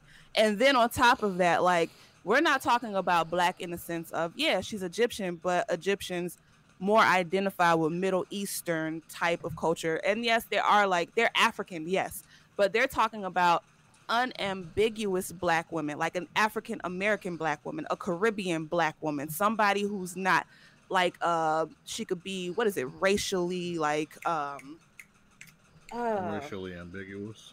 No. Yeah, she can't be, so I used it the wrong way. It's early, y'all. So she can't be mixed up for something else. And then they were saying that, because I don't play Overwatch, so I don't know the history behind this. I'm just saying, as a Black woman who plays video games, it does get a little bit disheartening when you don't see yourself in something that you like to do. We always get a token Black guy. Every video game I play, you at least get one token Black dude. It never fails. No, for real. Like, you do. That's real, y'all are always represented when it comes to video games. I can only count like maybe 3 Black women that I know, like Vivian from Dragon Age Inquisition, the DLC chick from Splatoon. The fact that I have to sit up here and really think about it is really disheartening. So I get it. We're tired. Black women play the DLC video games. chick from Dishonored. From where? Dishonored 2, DLC chick. No, nobody played that. I mean, no, but she is she is a yo, chill. And it's a couple of Black chicks from what is it, Shinobi? It was on the game that nobody really likes, the Wii. It was called Shinobi something. As soon as you said Wii, I tuned you out. So, yeah, no, that's what I'm saying. Nobody plays the Wii, so I mean, it's sports. So it gets a little bit. It gets it makes us. Well, I know for me, it kind of makes me a little angry. Like, that's why whenever I have character customization, I never skip on making the character as Black as possible. Like my Commander Shep from Mass Effect was always a Black woman. Always. I never played with a man. I always made her a Black woman. In Dragon Age, I always made a Black woman, elf, dwarf, Quinari. They were all Black. So like, I get it. It's sad. And my thing is, like, when people tell you something, a lot of people like to do this. They like to gaslight. When women are saying something, especially Black women, we're saying something, don't tell us to, like, well, you don't need to say it because then it's gonna cause issues, or you shouldn't like push us to the side, like, oh, that doesn't happen. Like, if we're collectively saying something like this affects us, this is what's happening, who are you to tell us how we experience our life? You see what I'm saying? Mm-hmm. So like, that's one thing I seen on Twitter that was really bugging me, and it was coming from a lot of other women, not necessarily Black women, but other women of color and white women, saying stuff like, well, this doesn't really happen. I mean, all women. But I have an issue with that, like, because whenever Black women say something, why do we always have to include all women? Like, it's just it really gets into a side of game and politics that I don't necessarily like to talk about, because I get angry and I get a little politically incorrect, but it does need to be addressed. And I really feel like by Blizzard saying, oh, well, we have more characters coming, I really feel like this is a Band-Aid that they didn't think people was going to question them, and now they're going to rush to put out a Black woman character just to shut us up. Basically, it's not sincere in the least bit. I mean, I'm pretty sure people are going to still play Overwatch. Black women are still going to support Overwatch, but we peep it. We see through the game. So in this point, like in this instance, I mean, Blizzard, they took a big L on this. Like, and then people are like, well, there are Black characters in the game. We're not talking about Black characters. We're talking about Black women specifically, because Black men always get a something in a game. And then just if we say something, just listen to us. Don't dismiss us. And that's basically all I got to say about that. Boom. Okay. I respect that, like, wholeheartedly. Real talk.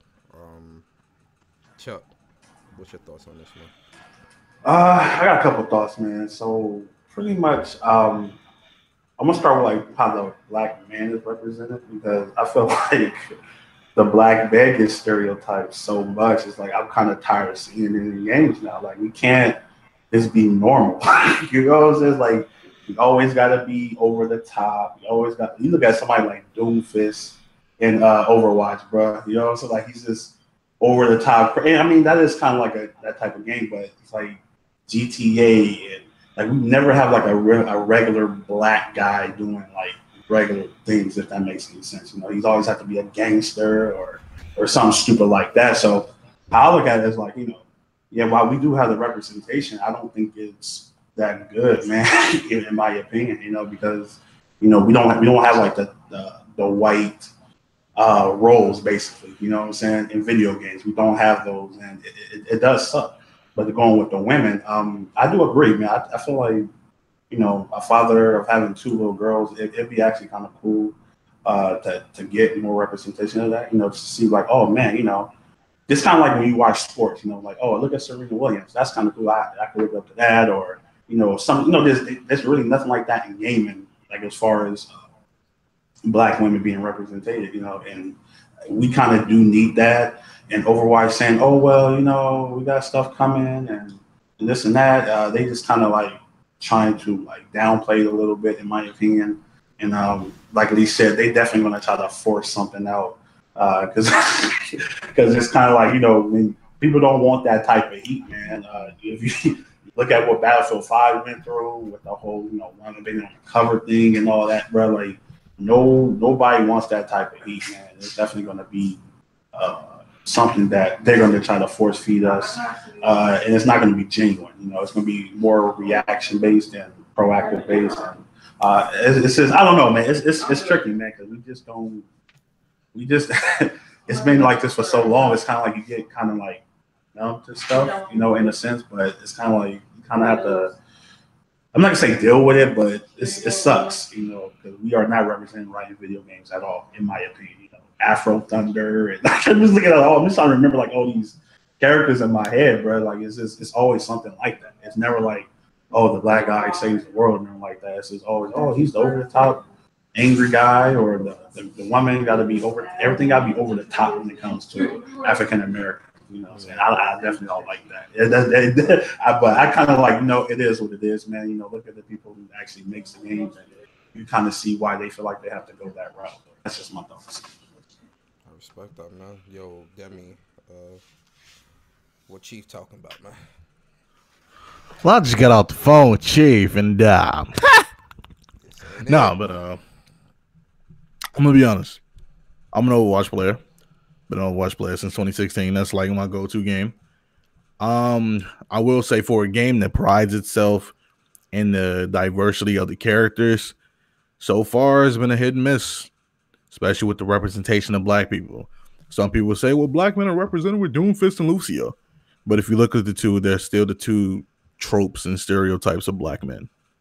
Either you have one really aggressive one, and then you have one that's like happy and upbeat and dances. It's always those two stereotypes for black men.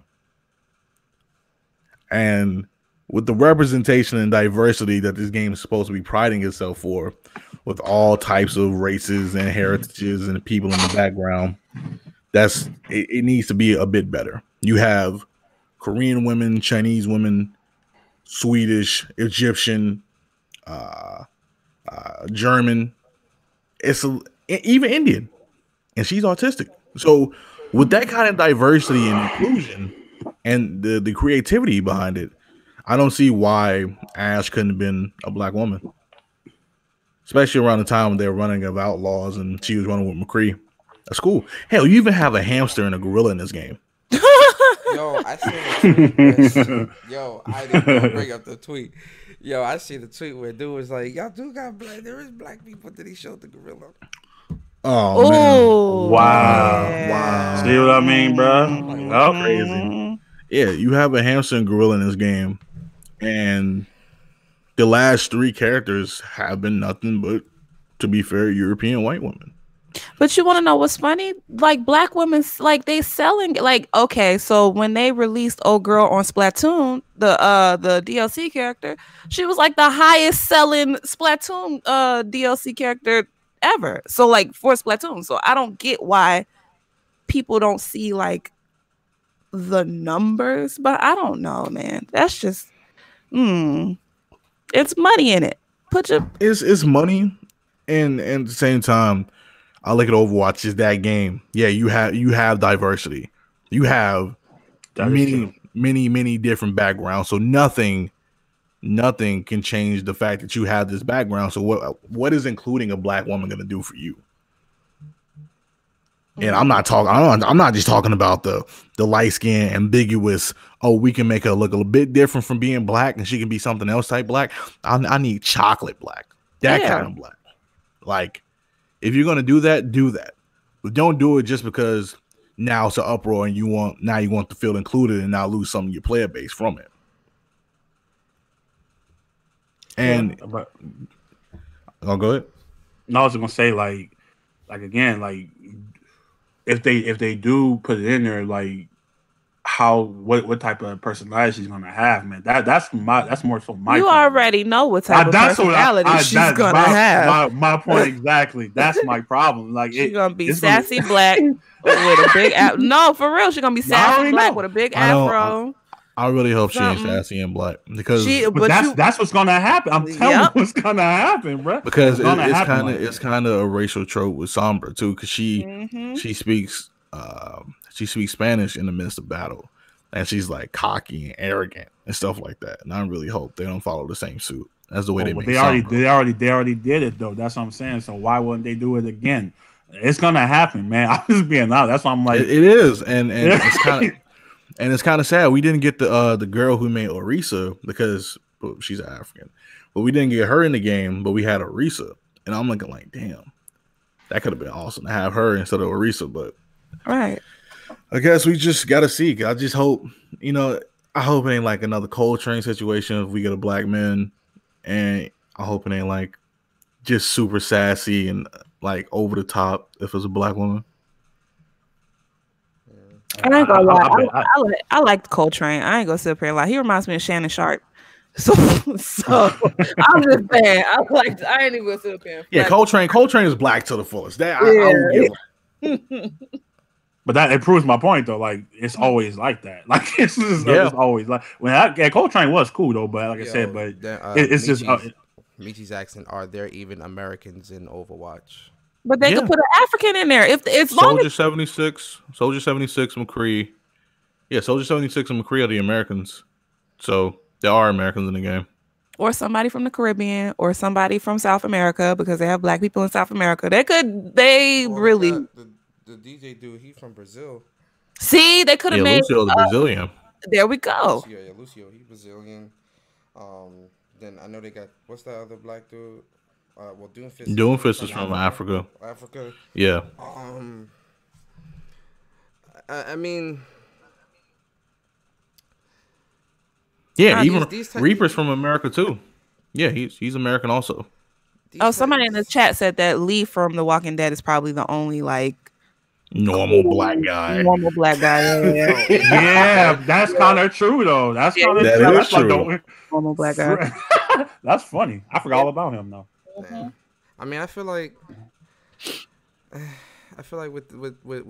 with these type of conversations, I feel like we always have these conversations, and I feel like it we go back into the world, and it just it goes back, and with this situation with Blizzard, I feel like us as a community. And I mean all of us, not putting a race to it, all of us. The gaming community as a whole, we all come from different walks of life, different backgrounds and stuff like that. So oftentimes how we view things may be a little skewed. Lack of culture, lack of who you're around, things like that. There are instances like that. Now, in terms of, the representation of black females, like ask anybody that knows me. When there's a created character, I'm the female, all for it. Like that's I make those creative characters because that's what I want to play with. Like that's what I want to play with. But I don't know with Blizzard and with Overwatch, and I feel like it is kind of strange that we are waiting this long for that, because Overwatch has been out over 2 years and it's extremely popular, and we haven't received any of that type of any type of like true black female character, and I don't get why. And it's not just this game; it's a lot of games. But then this goes back to something else that I was thinking about too, and this will go into our discussion. But you know, I feel like just with females, period, especially black females, but just females, like a lot of dudes don't like playing as females, or they don't like females in games. And I'm talking as an NPC or as a human that's playing the video games.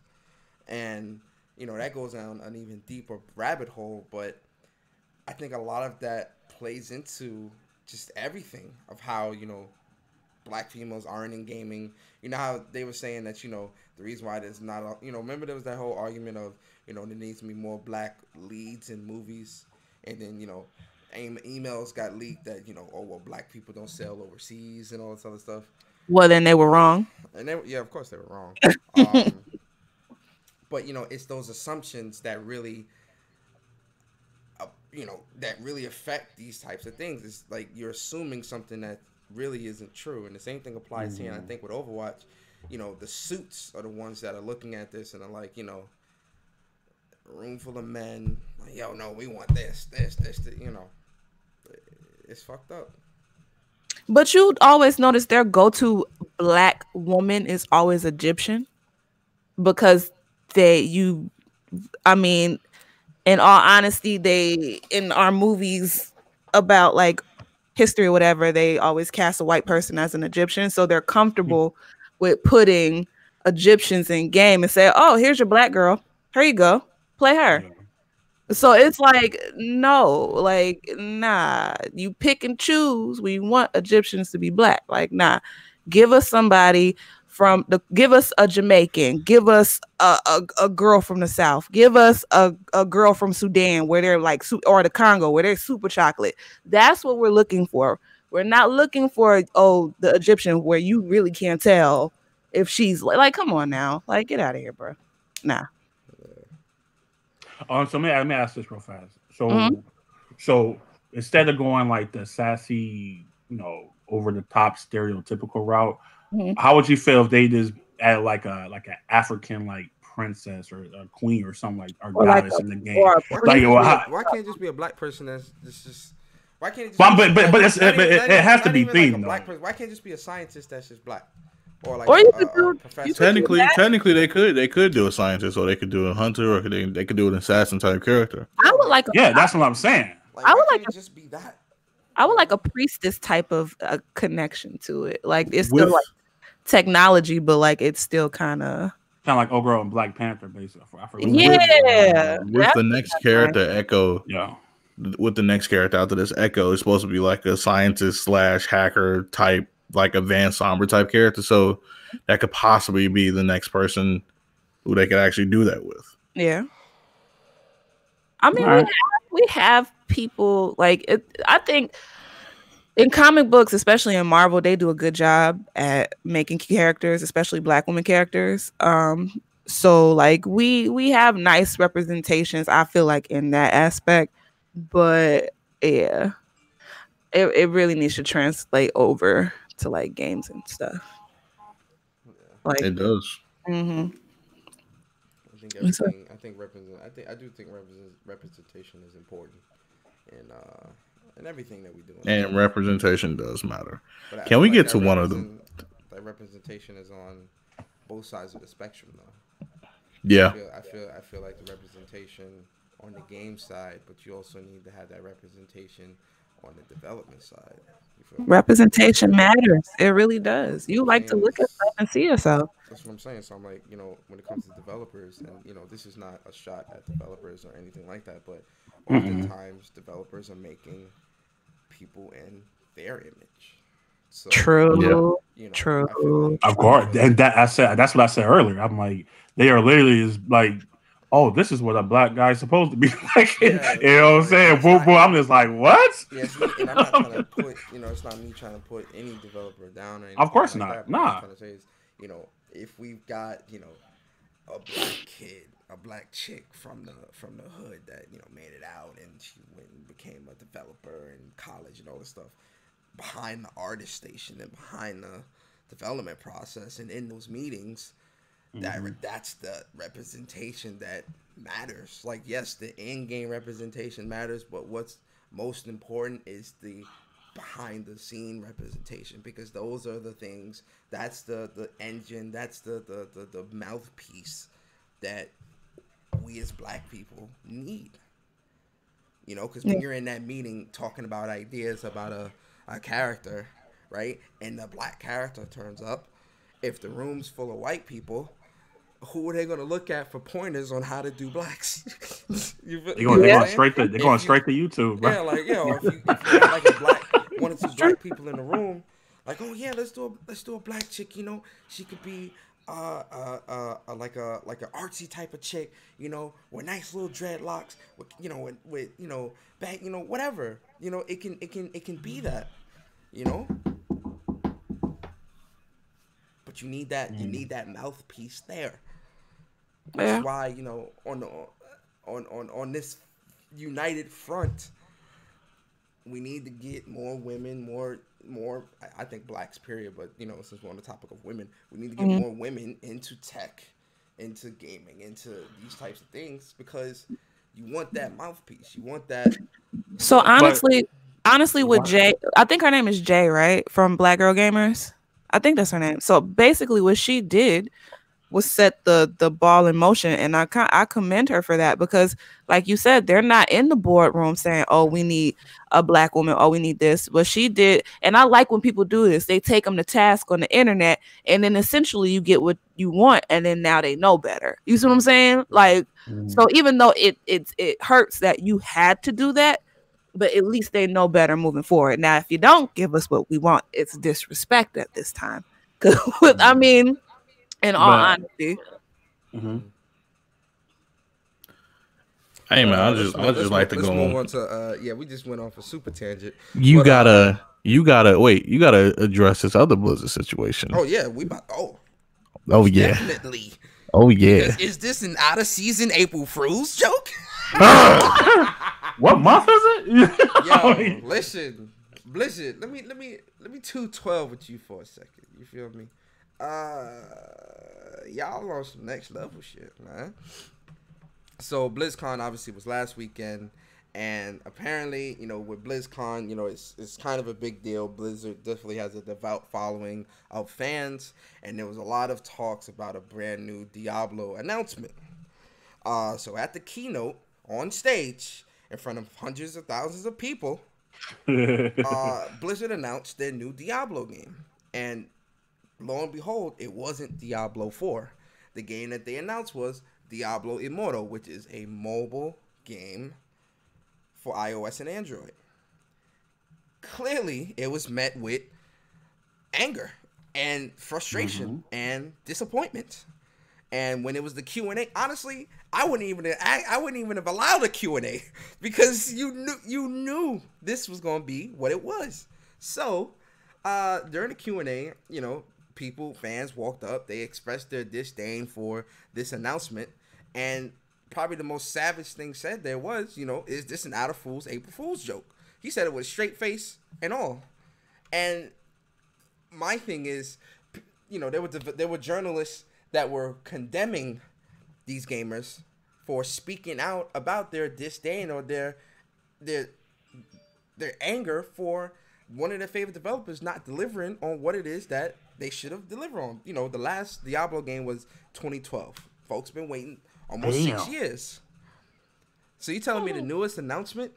And I don't think it's necessarily the fact that it's a mobile game. That is part of it. That's a huge part of it. But I also think it's the fact that you're doing this on this type of stage. There's a time and place for that. I feel like something like that should have been a tweet.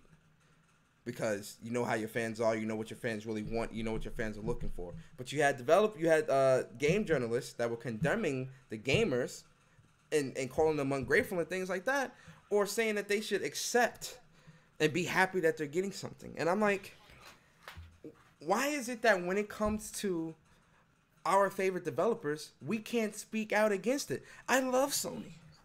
I love the PlayStation. I love Naughty Dog. I love Sony Santa Monica. But if you messing up in any degree, I'm gonna call you out, because I want to see you do better, because I know you can, and that's what I want to see. That's what I expect. Why is it that when we call, like, when, you know, because we love a developer or love something, we're supposed to just roll over and smile? Yes, this is great, master.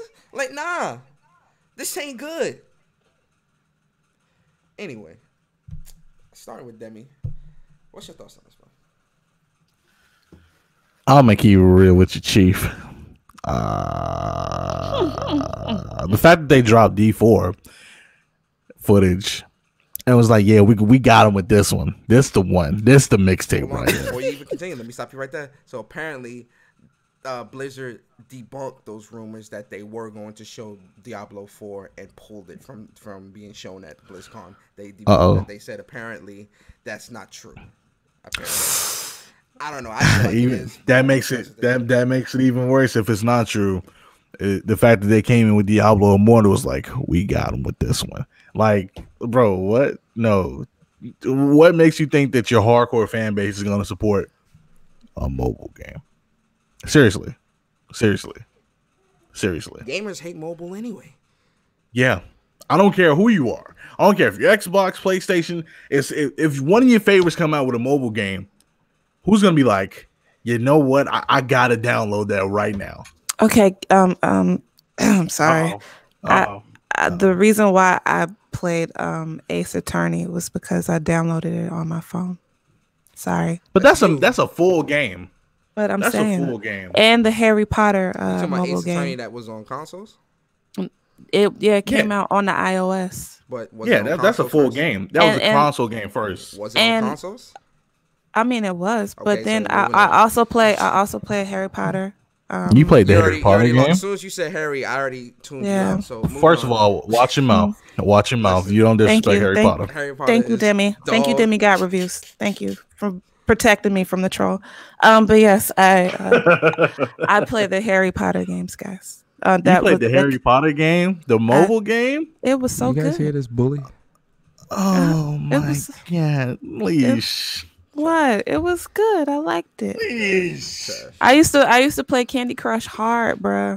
Candy Crush. Yeah. Hell no. No, I played it a little bit too. I got caught up in it. I didn't play that trash. What's wrong with y'all? Y'all mean to tell me y'all didn't like Temple Run either, bro? Nah, Temple Run was cool, but See. No. Let Demi finish because you're trying to go down a path. And hold on, because that's you can't tell me that you would download a game from your favorite company. I don't care who you are. You're not going to download a mobile game from your favorite company when you're expecting the 4th installment of the series. Just like what Bethesda did on their stage, talking about, oh yeah, so the Elder Scrolls game, But I actually I like the Bethesda, the Fallout, the little shelter. Fallout Shelter was fun. That I would give it. See, trash. But people also got Fallout 4, and they're getting Fallout 76. Yeah, the issue here is people aren't getting what they want. What they want, I get what you're saying. Hold on. They launched simultaneously for Fallout 4 and Shelter. That's what I'm saying. They got Fallout 4 and Fallout.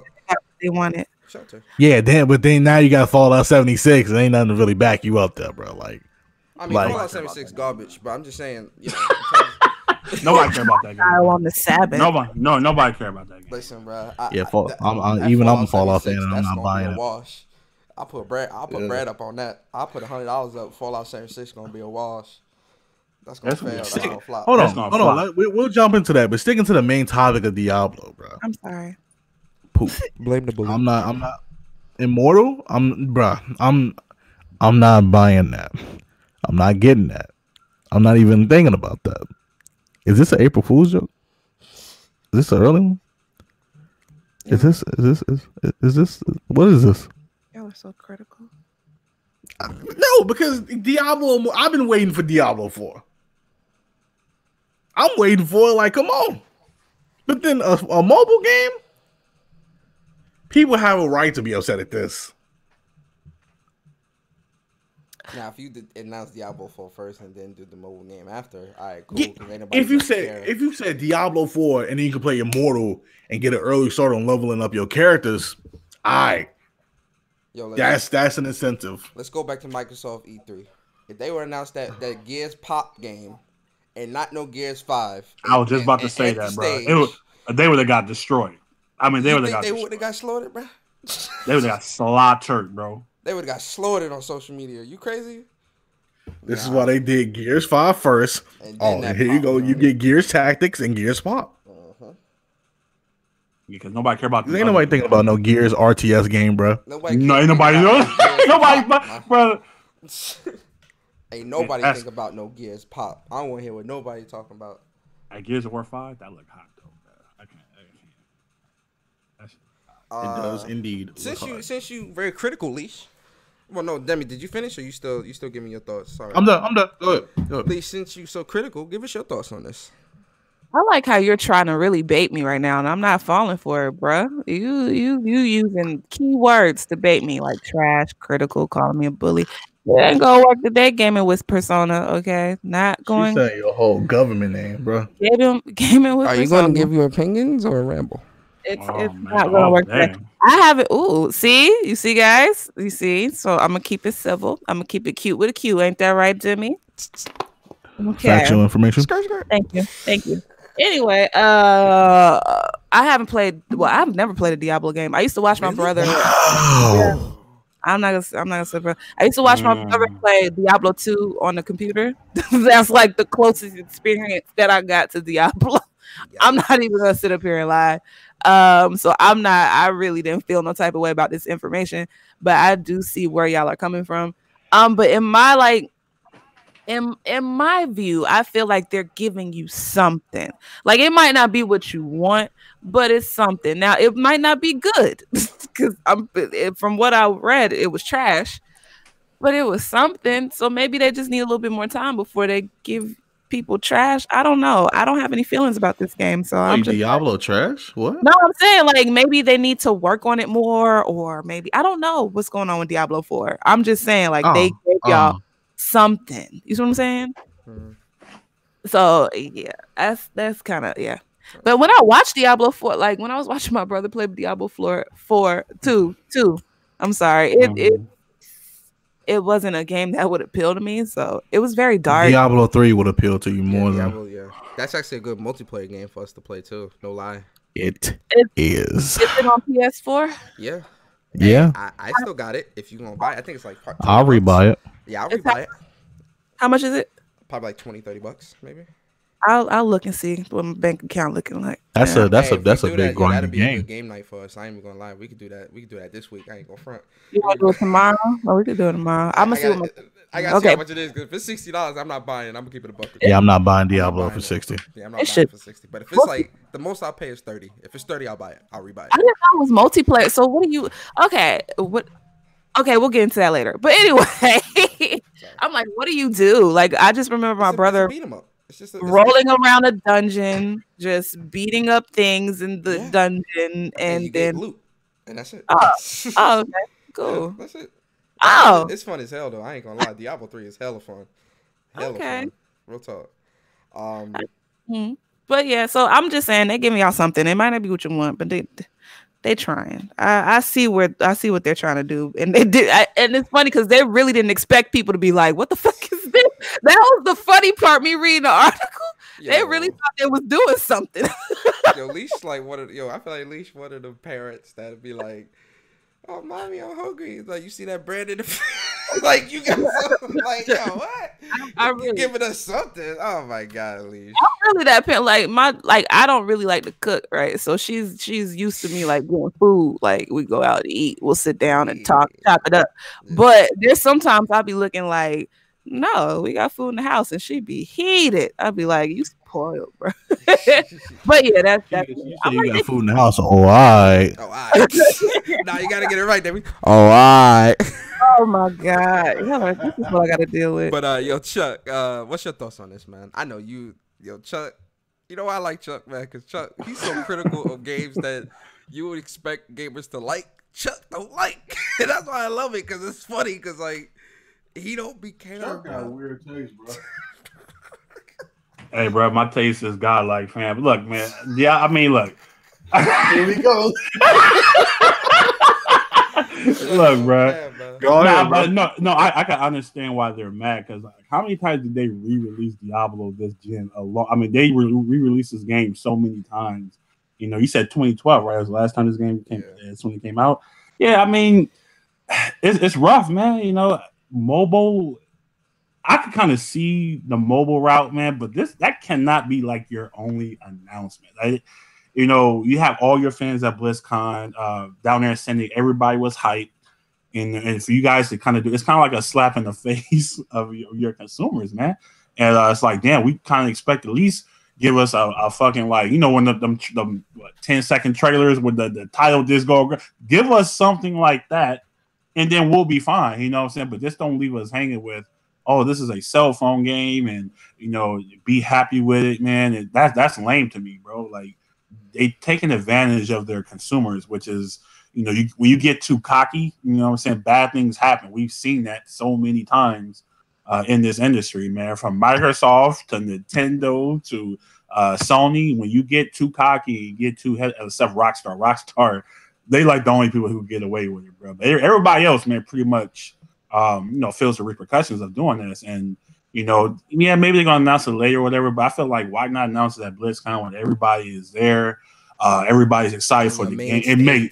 That's what I'm saying. It makes no sense to me. Like I said, I'm not a Diablo guy. I thought about buying that game a couple of times, and I'm like, I look at it, I'm like, nah, bro, I'm good. You know, but I'm not like again. It's not my cup of tea. But for the people that's been clamoring, waiting for, I think it's a slap in the face to them, and they really like these developers really need to start thinking about that, bro. You know what I'm saying? Like, don't. You know, smack the hand that feeds you. You know, I was gonna say cater to your fan base. Yeah, that's what I'm saying. Like you know, you're the reason. They're the reason why you are where you are. That's just what it is. You know, people enjoy your game, but don't think you could just play with people's emotions and shit like that unless you're Rockstar and get away with it. You know what I'm saying? And you know, so we'll have to wait and see. But I definitely understand the hate and like the demise for these people, man, because. Man, they was pissed off. They was so mad. I'm like, damn. I'm like, what the hell's going on? I'm gonna keep it super real with you, because they said that they have other projects in the work. I feel like that's bullshit. I feel like they're saying that to save face, because you can't tell me you have other Diablo projects in the works. Diablo 4, which is what everyone there is waiting on, and you only announce a mobile game. I don't believe that. I feel like this mobile game is what they mainly are focusing on, and the blowback is much more than what they thought it would be, so they're trying to save face. Nah, I don't believe you. I don't believe that you have a Diablo 4 in development. And if you do, we're talking super early stages, mega early stages. Yup. Because why not announce that? Why not couple that together on your main stage? It doesn't make sense to me. That doesn't make sense. As like a show runner or whatever, or trying to create a program outline. No, you want something that's going to cater to all fan base. You cannot sit here and tell me that you're going to walk out on stage, announce a mobile-only game, and think that these PC dudes and these console dudes are just, oh, okay, I'll accept. No. Then you using excuses like, well, you know, everyone has a phone. So what? Everyone has, you know, what? That doesn't even make sense.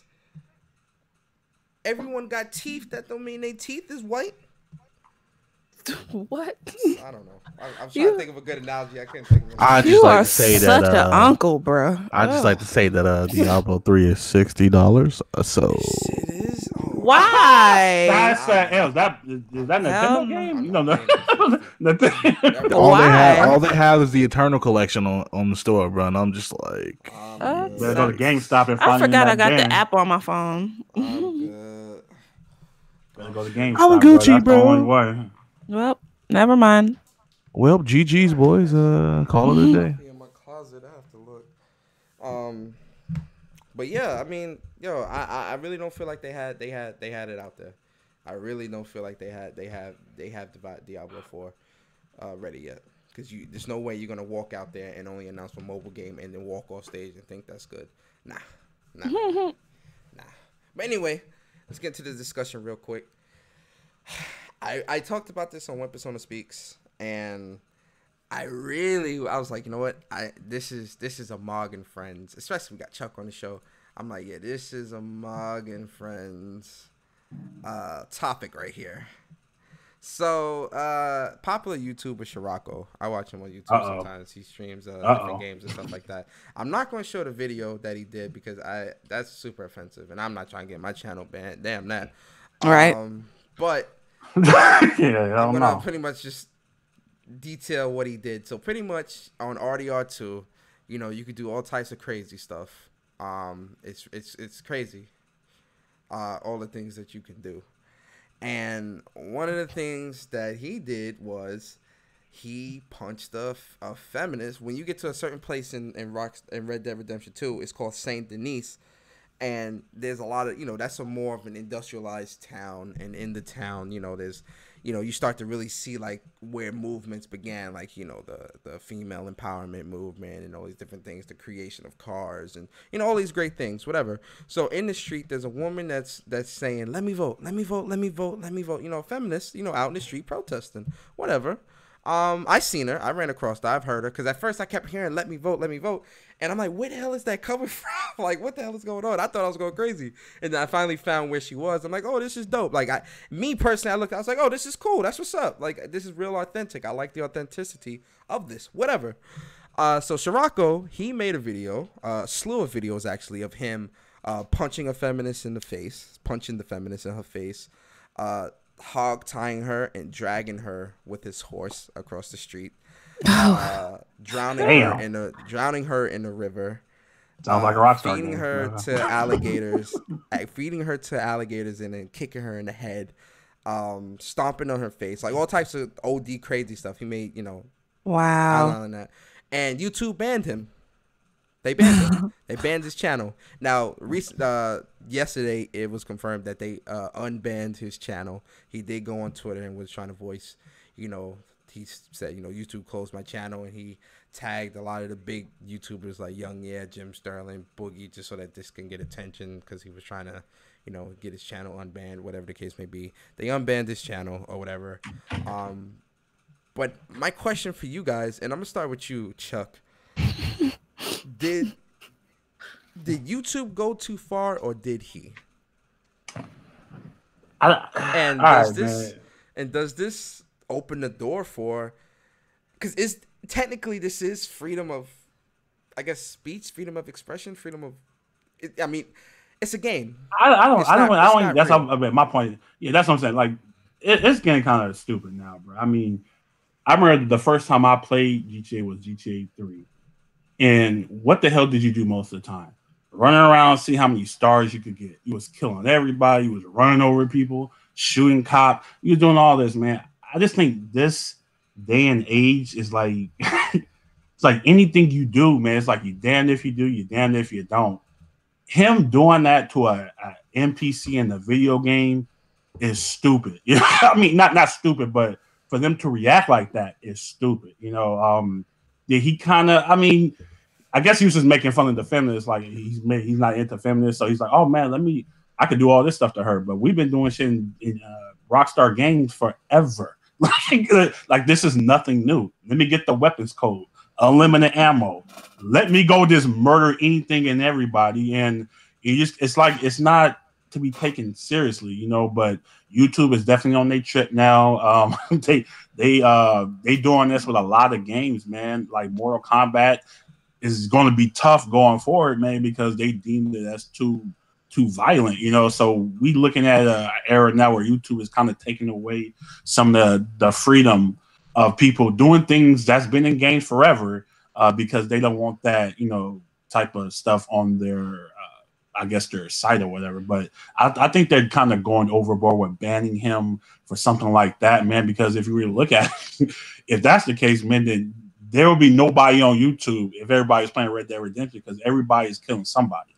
You know what I'm saying? So I don't know why they banned him. Maybe it's the way he was doing it, but at the end of the day, I mean, a death is a death, you know, and it don't matter if you're killing an animal or if you're killing a man or a woman or a dog.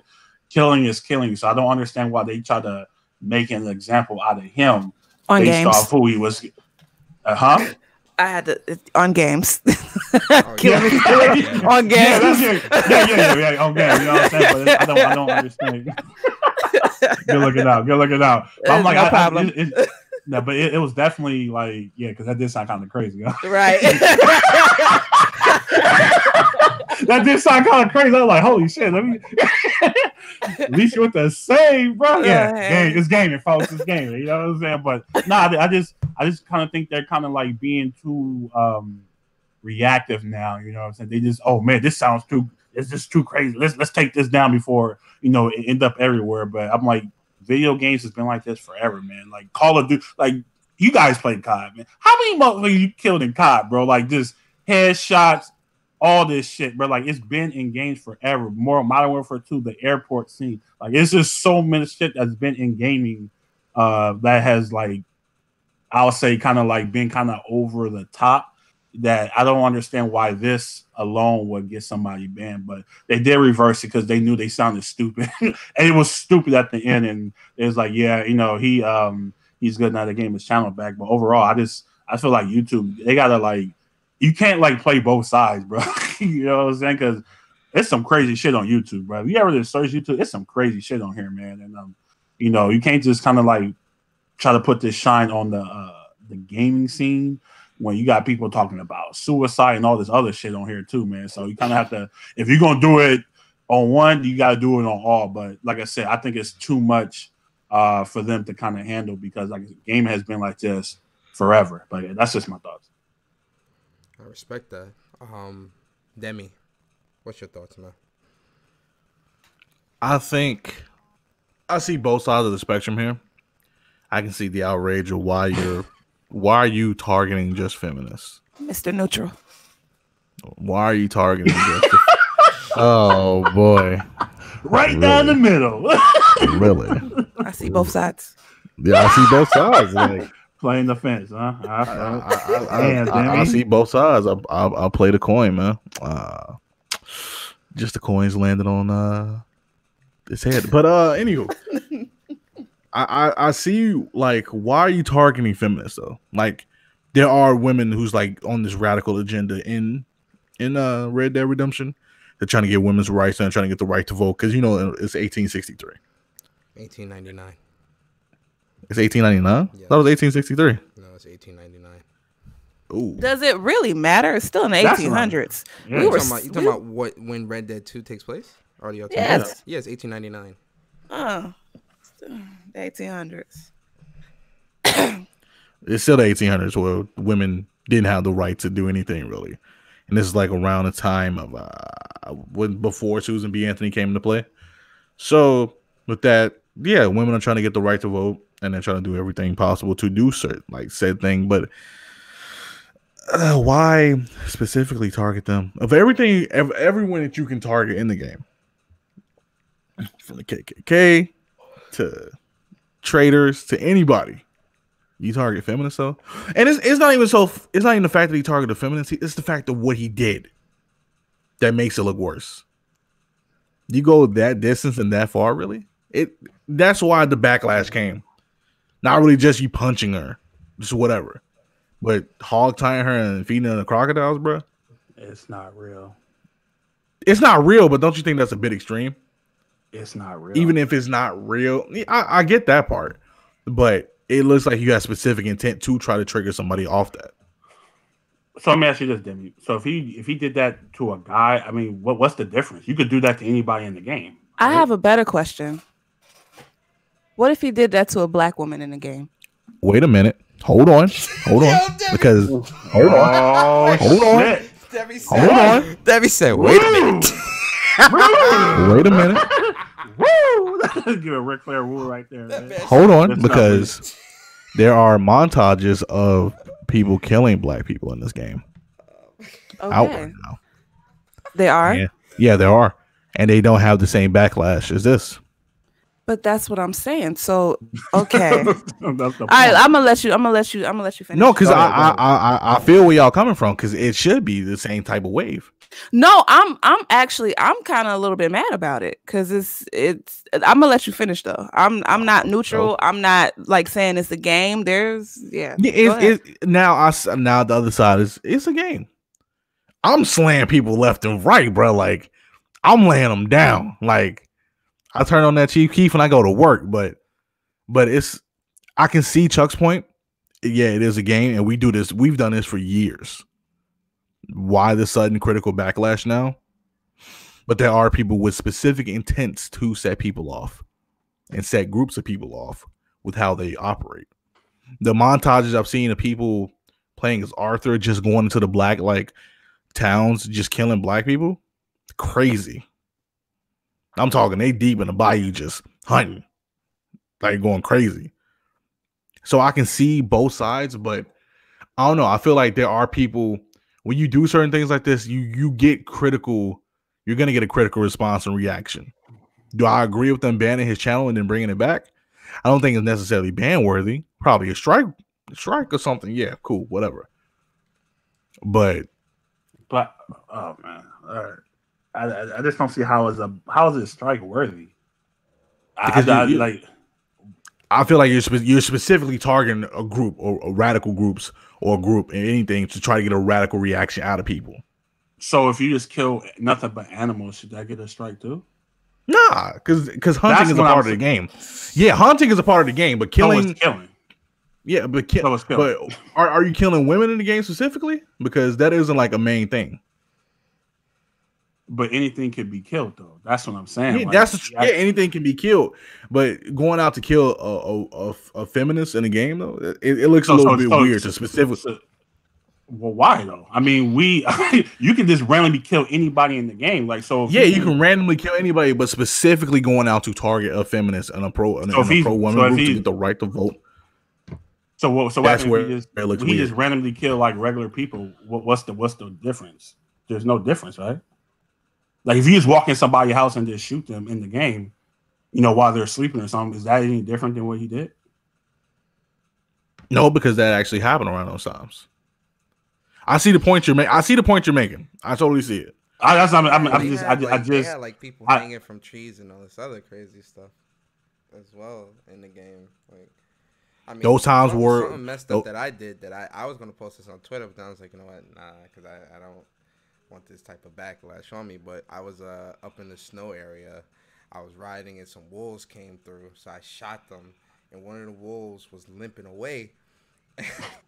This is so fucked up. So the wolf this sounds so cool, Jesus. So they was trying to kill you, though. I had the shotgun out, but see, he was limping away, so like I could have just rode off, but he was limping away, so I had the shotgun out, and I was walking mad slow to him, and I was talking mad shit, like, you thought you could jump me, motherfucker? I was so like, oh, I'm embarrassed, and so I walked up to him, and he started making that. And I looked at him. Don't cry wolf now, brother. You know what I'm saying? You gotta hold that L. You gotta hold that L, bro. Too. I might post it on Twitter so y'all can see. And he was like, I was like, bah. Wait, you video recorded it? Yo, that's you're sick. Hey, bro. Send that to your boy because I need to see that, bro. Hey, Chuck, you sound a little. Hey, Chuck, you sound a little too hype about this, bro. He really does. I'm not. It's not. Well, post in the chat, brother. Post it in the chat. I'll like record it on my phone and show you. I'm not posting that because it was. You are sick, bro. It was like, motherfucker. No, I don't know. I don't know. It's a weird topic to touch.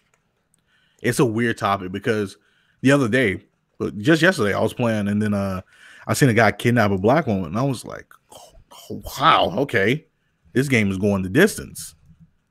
And she of course, thank you for saving her, but I'm like, in this point in time, we was living in a wild. Well, we weren't living, but people were living in a wild time back then, bro. Our ancestors were living in a wild time back then. Let's just keep it 100. In a wild time now, man. I mean, yeah. But still, okay. Can I talk now? Go ahead. I'm done. Go ahead. Okay. First of all, YouTube is about that ad money. You cause them some controversy. You mess up their money. I'm sorry. He knew what he was doing. I mean, it is what it is. They want their money. You don't look good to their sponsors. I mean, he got banned. I mean, he got his channel back or whatever, but he knew what he was doing. Now, that's why I asked the question, like, what if he was doing that to a black woman? Not saying that he wouldn't get a lot of backlash, but like, would y'all opinions still be the same if he was purposely kidnapping the black woman, kicking her, throwing her in the thing to be eaten with gators or whatever? Yo, would y'all still be kind of on the fence? No, well, I ain't saying my piece yet, but I'm gonna be honest with you. Like, that's why I don't watch slave movies and stuff like that anymore, because this is really bad to say, but when I see shit like that, I start getting mad. Like, you don't want to go to work the next day because you're looking like, bruh. I totally get it. I really get like angry, and it's like that's why I don't like seeing that type of stuff, because exactly. Like, yo, like so, that joint is wild. So I get what you're saying. So, and then another thing, streaming video games, really, like actually streaming the game and not just doing a let's play, really became prevalent. I want to say, like, for real within the last maybe 4 years or so. So now you're dealing with a whole different dynamic. Yeah, we used to go around doing some wild stuff in video games, but a lot of the times that was in the comfort of our own home. Now you have an audience. Now you stand for something. Now you're a brand. Now it's a different level of stuff. So you can't do necessarily what you want to do while streaming, because you still have to abide by the rules of the streaming service. So that's why when y'all be like, oh, they took it too far. No, you're using somebody else's platform to spread hate or anti anything. You're going to have backlash off of that anyway. That's why a lot of people like to steer away from politics or whatever. They don't like to talk about their religious views because they know that could cost them money, which can cost them sponsorships. So I don't feel sorry for him. And he did take it too far. YouTube did what was in their rights. When you become a partner with YouTube, when you become a partner with Twitch, they have a set thing of rules that you have to abide by, because it's your brand, but you're using their service. So I think YouTube did what they were supposed to do. They banned them until they could evaluate some stuff, and then once they said okay, cool, whatever, they probably just put a strike on the video and he can't get monetized off of it. But they're like, okay, that's your view or whatever, but we're not paying you for this because this isn't good for ads. YouTube is a business. Yeah, we have freedom of speech. Yeah, we can, like, basically, you could think how you want or whatever, but people fail to realize that freedom of speech doesn't mean freedom of consequence. So that's the difference. So I don't understand why everybody's like, oh, YouTube took it so far. YouTube is they shit. It's their castle. It's their kingdom. You're a visitor using their service. Point blank, period. I mean, I feel you. I'm gonna say something, but yeah, I feel you on all that. And you are right. But the thing is, they pick and choose. That's the thing. They do pick and choose, because what Demi just said, that there's a whole montage of them killing people, killing black people in Red Dead, and there's nothing against it. They do pick and choose, but like I said, if you set yourself up to be the one who get chosen, that's on you. Yeah, you might skip a couple of, they might not get you, but eventually you'll get caught. You see what I'm saying? But that's the thing, though, and I think this is what really is ruining gaming. Because you see where we're at. Mm-hmm. And I'm not saying that how what you're saying, Lisa, is wrong, or what Demi and Chuck are saying is wrong at all. I agree with both sides, but this is the problem. This is the conflictedness of enjoying a game and then the repercussions of doing what you enjoy. Because, again, what we see and experience in the real world has now translated into the games. So now it's like, if you're killing a feminist, albeit an 1899 feminist, how that's going to be viewed to the user, or to the viewer, is, oh, well, so you would do that in real life if you could. That's what you said. Like, that's where we're at with gaming, and gaming is supposed to be an escape. And I feel like with what he was doing, I feel like it was messed up. I'm gonna be straight. I feel like it really was messed up. I'm like, damn, dude, like, it's a little OD. But then again, I'm thinking back to what I was doing as a kid. I was playing Warriors, killing cops. I was playing GTA San Andreas, killing cops. But it wasn't streamed on a platform where they make money. Like, we get, like, it's a video game, we get it, but they have every right to ban him. But see, that's no. I don't think. I was gonna say I don't think he's talking about the actual YouTube. I just think he's talking about like gaming in y'all, general. Like the question was, did YouTube take it too far? Yeah, and I feel like YouTube. In that regard, I feel like the freedom of speech wasn't exercised in their decision. I feel like because there's a lot of wild, crazy things on YouTube. You ever been to the weird side of YouTube? It's some really suggestive things on YouTube. I have, but even still, if they get caught up, they get caught up. I mean, it's a big company. They don't have hands everywhere. You see what I'm saying? So yeah, some people are gonna slide by, some people aren't. Some people have more pull than others. So I mean, I get it. They pick and choose, but you use their platform, you are liable. And they say this, you are liable. Not saying we will ban you, but you are liable to get banned. That's my thing though. It's like I get that, but then I'm like, you know, all these racist YouTube channels that are spewing hate against, you know, religious beliefs or color of skin or nationalities and, you know, all these different things, all these channels are still here. That's why I'm looking at this and I'm like, you know, are we really pick and choosing our battles here, YouTube? Because, I mean, we know what it is. We're dealing with, when you're dealing with the tangible, the real life, a lot of things are getting overlooked. Now, again, what Scirocco did, I personally wouldn't do on stream. I personally wouldn't even record it and make a video series. I personally wouldn't do that just because I know the negative backlash from that, regardless if it's allowed or not, or if I'm going to get banned. I wouldn't. There's certain things you just don't do, especially when you have a lot of eyes on you. Certain things you have to move a certain way. You're not afforded the same luxuries as a regular Joe Schmo that has 150 viewers on his channel. You feel me? You got to maneuver and operate a certain way. You can't say and do certain things. So, I don't believe that either, man. I feel like the more you have, the more you can get away with. I think it's actually the opposite. That is true, but only to a certain extent, which we're clearly seeing with this example of Scirocco. Well, yes, the more views and subscribers you have, the more you can get away with. But also, how much PewDiePie got away with? Let's just keep it a buck. He got away with a lot. That's what I'm saying. It's depending on the person, bro. Like if you're making the company money, then yeah, you have a lot more leeway than somebody that's not. I mean, that's just what it is. That's real life. That's not just in YouTube. That's just real life, period. Yep. You know, if your value is helping the company, then you have a lot more leeway. Yeah, you could take a longer break here. You could do more things than the person who's just not doing anything for the company. So that's what I'm saying. I don't believe that, you know. And somebody with how much he had, like 100K, right? I think like 200K. That's what I'm saying. Like, so yeah, so he's making, and I'm not saying that's the reason he got his channel back, but I feel like, you know. Well, he also tagged a lot of super big YouTubers and really was bringing attention to it. He was, yeah, because I heard Keemstar talking about. So that's what I'm saying. So, but then they talking about, we was already evaluating before these videos came out, which is kind of bull. You know what I'm saying? So I mean, like you just gotta know the game. You gotta know your value to what YouTube is, man. And you know, somebody like us wouldn't be able. Like we look at something like Kofi, how he got banned. We got a strike on the channel for Spider-Man, right?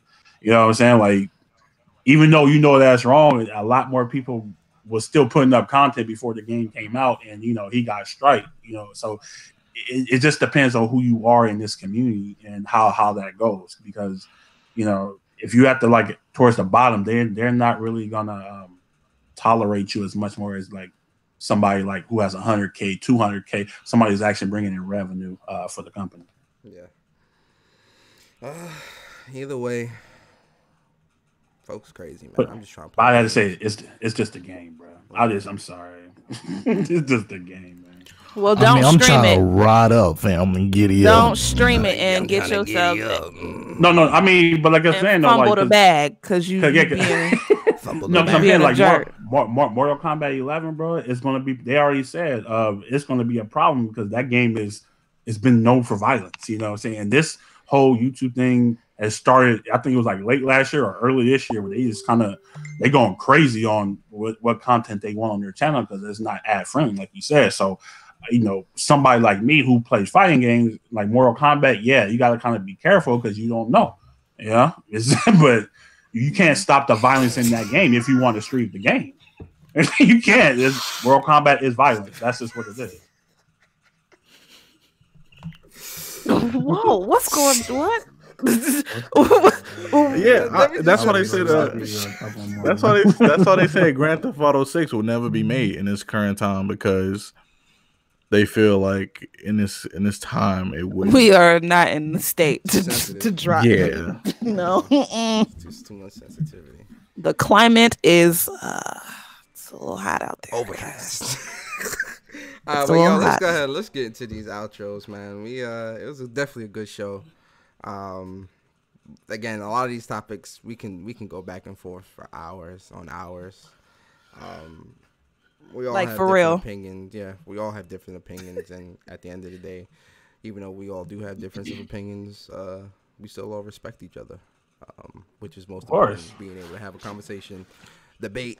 And still be able to Some respect others I don't more than respect others. Chuck's water conditions. Whoa! I respect everybody. This is actually a really fun show. Thank you. Persona doesn't respect Leash Capiche. Oh, wow. Hey, I'm gonna need y'all to handle that Oh off my the stream. God. You know what I'm saying? Y'all got a counseling. Wow. I charge $19.99 an hour. I got you. Bro, I'm not paying. I'm with the not paying outros, you we're for gonna counseling, start bro. So with the outros, Here's my we're PayPal gonna account, bro. Lisa's just trying to start stuff. Anyway, But it's okay. you're a bully. Let's get into these. Do y'all want a room? Start. No. Airbnb In the public. Let's start You with know, me and Chuck can just leave. You know, we can let y'all man, just y'all duke it wildin', out. y'all wildin'. Let's get into these outros though. Starting with you, Chuck. Chuck Gaming. Chuck will do. Yeah, man, I definitely want to say thank you guys for having me on. It was a pleasure. Alicia, you are a great addition. It was nice to actually talk to you for once. I'm glad you addressed me last week too. I was God. you know, respect my wrench. You know what I'm saying? Wait, what? My wrench in the chat. Respect the rank.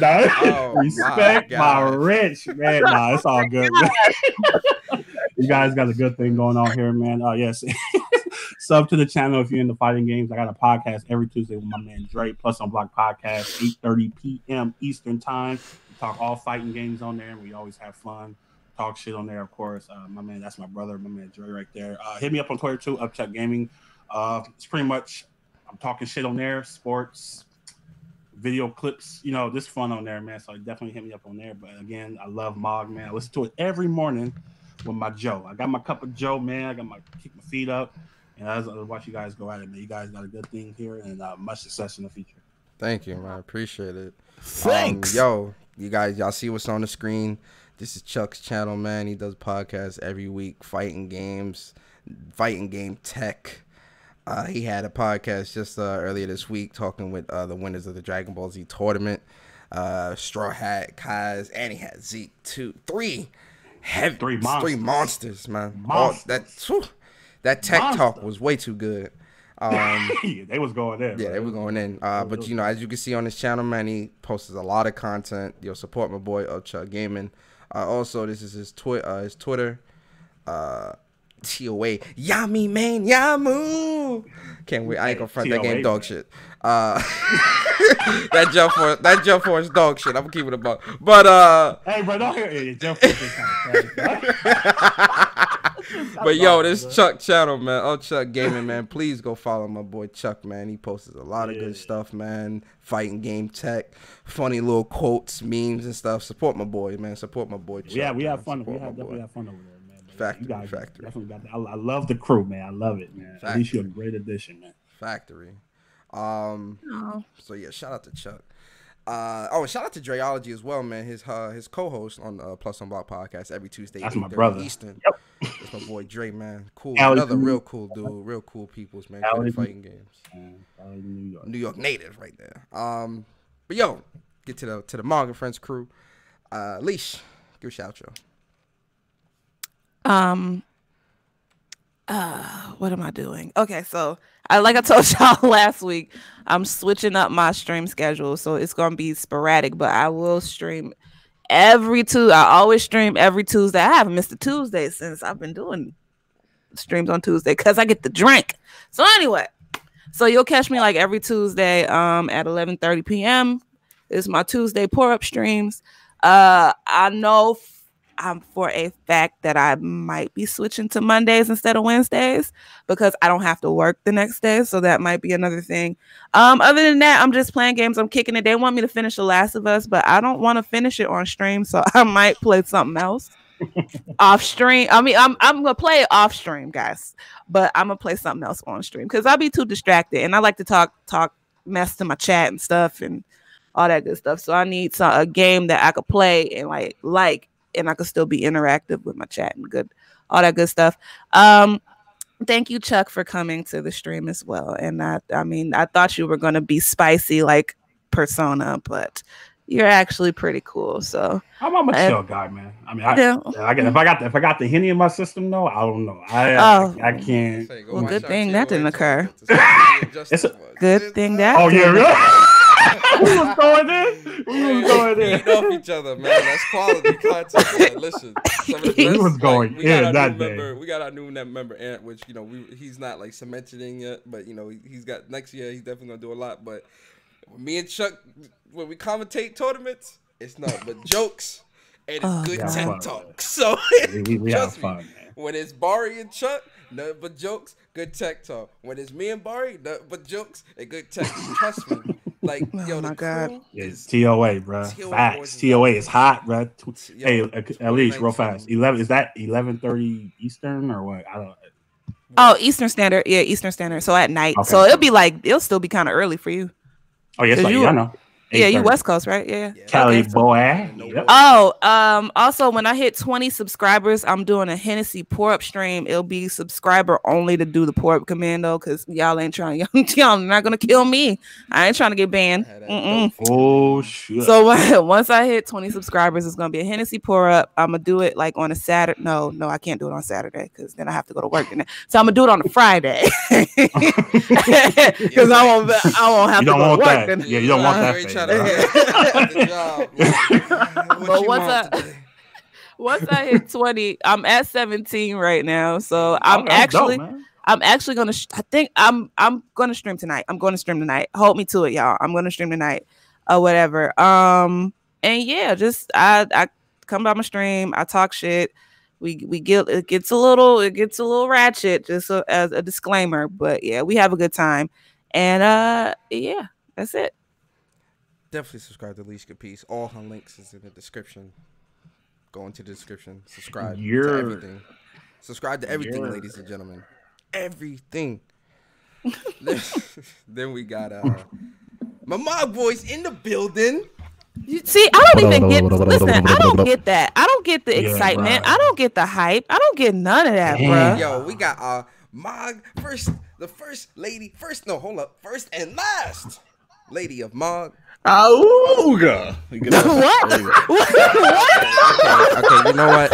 You know what, Demi? I'm gonna do your outro. I'm gonna do your outro. You don't this is not Looney Tunes, bro, from back in the day. You don't need an outro. Yeah, Demi, you don't need an outro, sir. No, you don't. I'll do your outro for you. That's fine. Damn, first of all, you can't do it just like me. I can do it just like you. Hold up, I got you. No, here we go. Here we go. Howdy, guys. Let me got reviews here. The god of reviews. Oh my god. The god of reviews. When chicken was a piece of chicken grease, would you still say it or no? I don't know. Oh no! Oh my god! Oh, hi, bro. So I got some good content First for you of guys all, coming up this week. The cons. Oh boy! It's a 4 out of 5. Yeah. Now it's time for. Demi, you know I love you, bro. You know what I'm saying? Real talk. Love, brother. Go watch Demi's reviews. Go watch his early reviews because he used to put mad emphasis. The pros. Yo, Demi, you still. Demi, you still got your first review up? Hell yeah. I still have my first review. You do? Oh, Yeah, man. it's in one big playlist. I'm so you about can Now see, it's time so you can see the for changes. Ron, please don't. Oh, I'm Yo, ready. that shit was funny. I'm ready. I ain't going front. But go ahead, Demi, my fault. Go ahead, bro. All right, man. I was Howdy, everybody. Demigod reviews here. I gotta get bullied today. These jerks. But what's coming to the channel? I just announced some stuff on Twitter. I got the PlayStation Plus and Games with Gold reviews coming up. Something I should have been doing a long time ago that I don't know why I just started doing it. But hey, it's here. It's happening. Let's do it. Quiet Man review this Wednesday. Call of Duty and Ninja Classic Karis is Monday. And then the big special review coming this next Friday, which is Red Dead Redemption 2. Hey, I'm excited for that one. That's something that's gonna take a minute, but I'm gonna get the editing proper, get the voice all equipped, and You wearing a hat? You wearing a cowboy hat? Hey. I got something special for the intro for that video. Oh, Cowboy. I'm ready. Oh, I'm coming to Chicago, bro. Don't worry. I got stuff in the pipeline. We got more streaming going on. Probably gonna be streaming later on tonight. Probably gonna be playing some Overwatch or something simple, and then picking up Bleed in the morning. And we're gonna be finishing off the Hitman stream either more than likely tomorrow or probably when I come home. I don't know. I got something I want to stream tonight. I just don't know what yet. Thanks. But that's about it. Really, come check out the channel. Come check out the Twitch channel. Twitch.tv/Demigod Reviews, YouTube.com/Demigod Reviews. Everything social media wise is Demigod Reviews except Facebook Gaming. It's Demigod Rev. Rev of Demigod, the man of the skirts. Yo, why you say the whole name when you know she's gonna do that every week? Please. You gotta Hey. say YouTube Gaming. Please. Rev Demigod in the Please. building. Please. Please. Oh, Please. Please. But yeah, come on by to the social media, man. You know, it's all love. It's all easy, man. You know, just I'm a nice going guy. I tweet like every so often about nothing, and I share our gameplay clips. Facts. And that's really about it. Or definitely subscribe to my boy Demigod Reviews, man. All his links is in the description. Pause. And the pros. Whoa.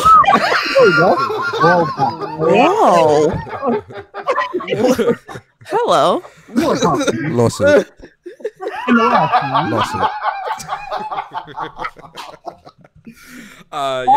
As for me, you know, your boy Persona. I hope you guys enjoyed the show. Like I said, it was great to have Chuck on the show. You know, Chuck is no stranger to MOG podcast, Mind of a Gamer, MOG and Friends. He's definitely no stranger. Support him. Support my boy Jay Bari.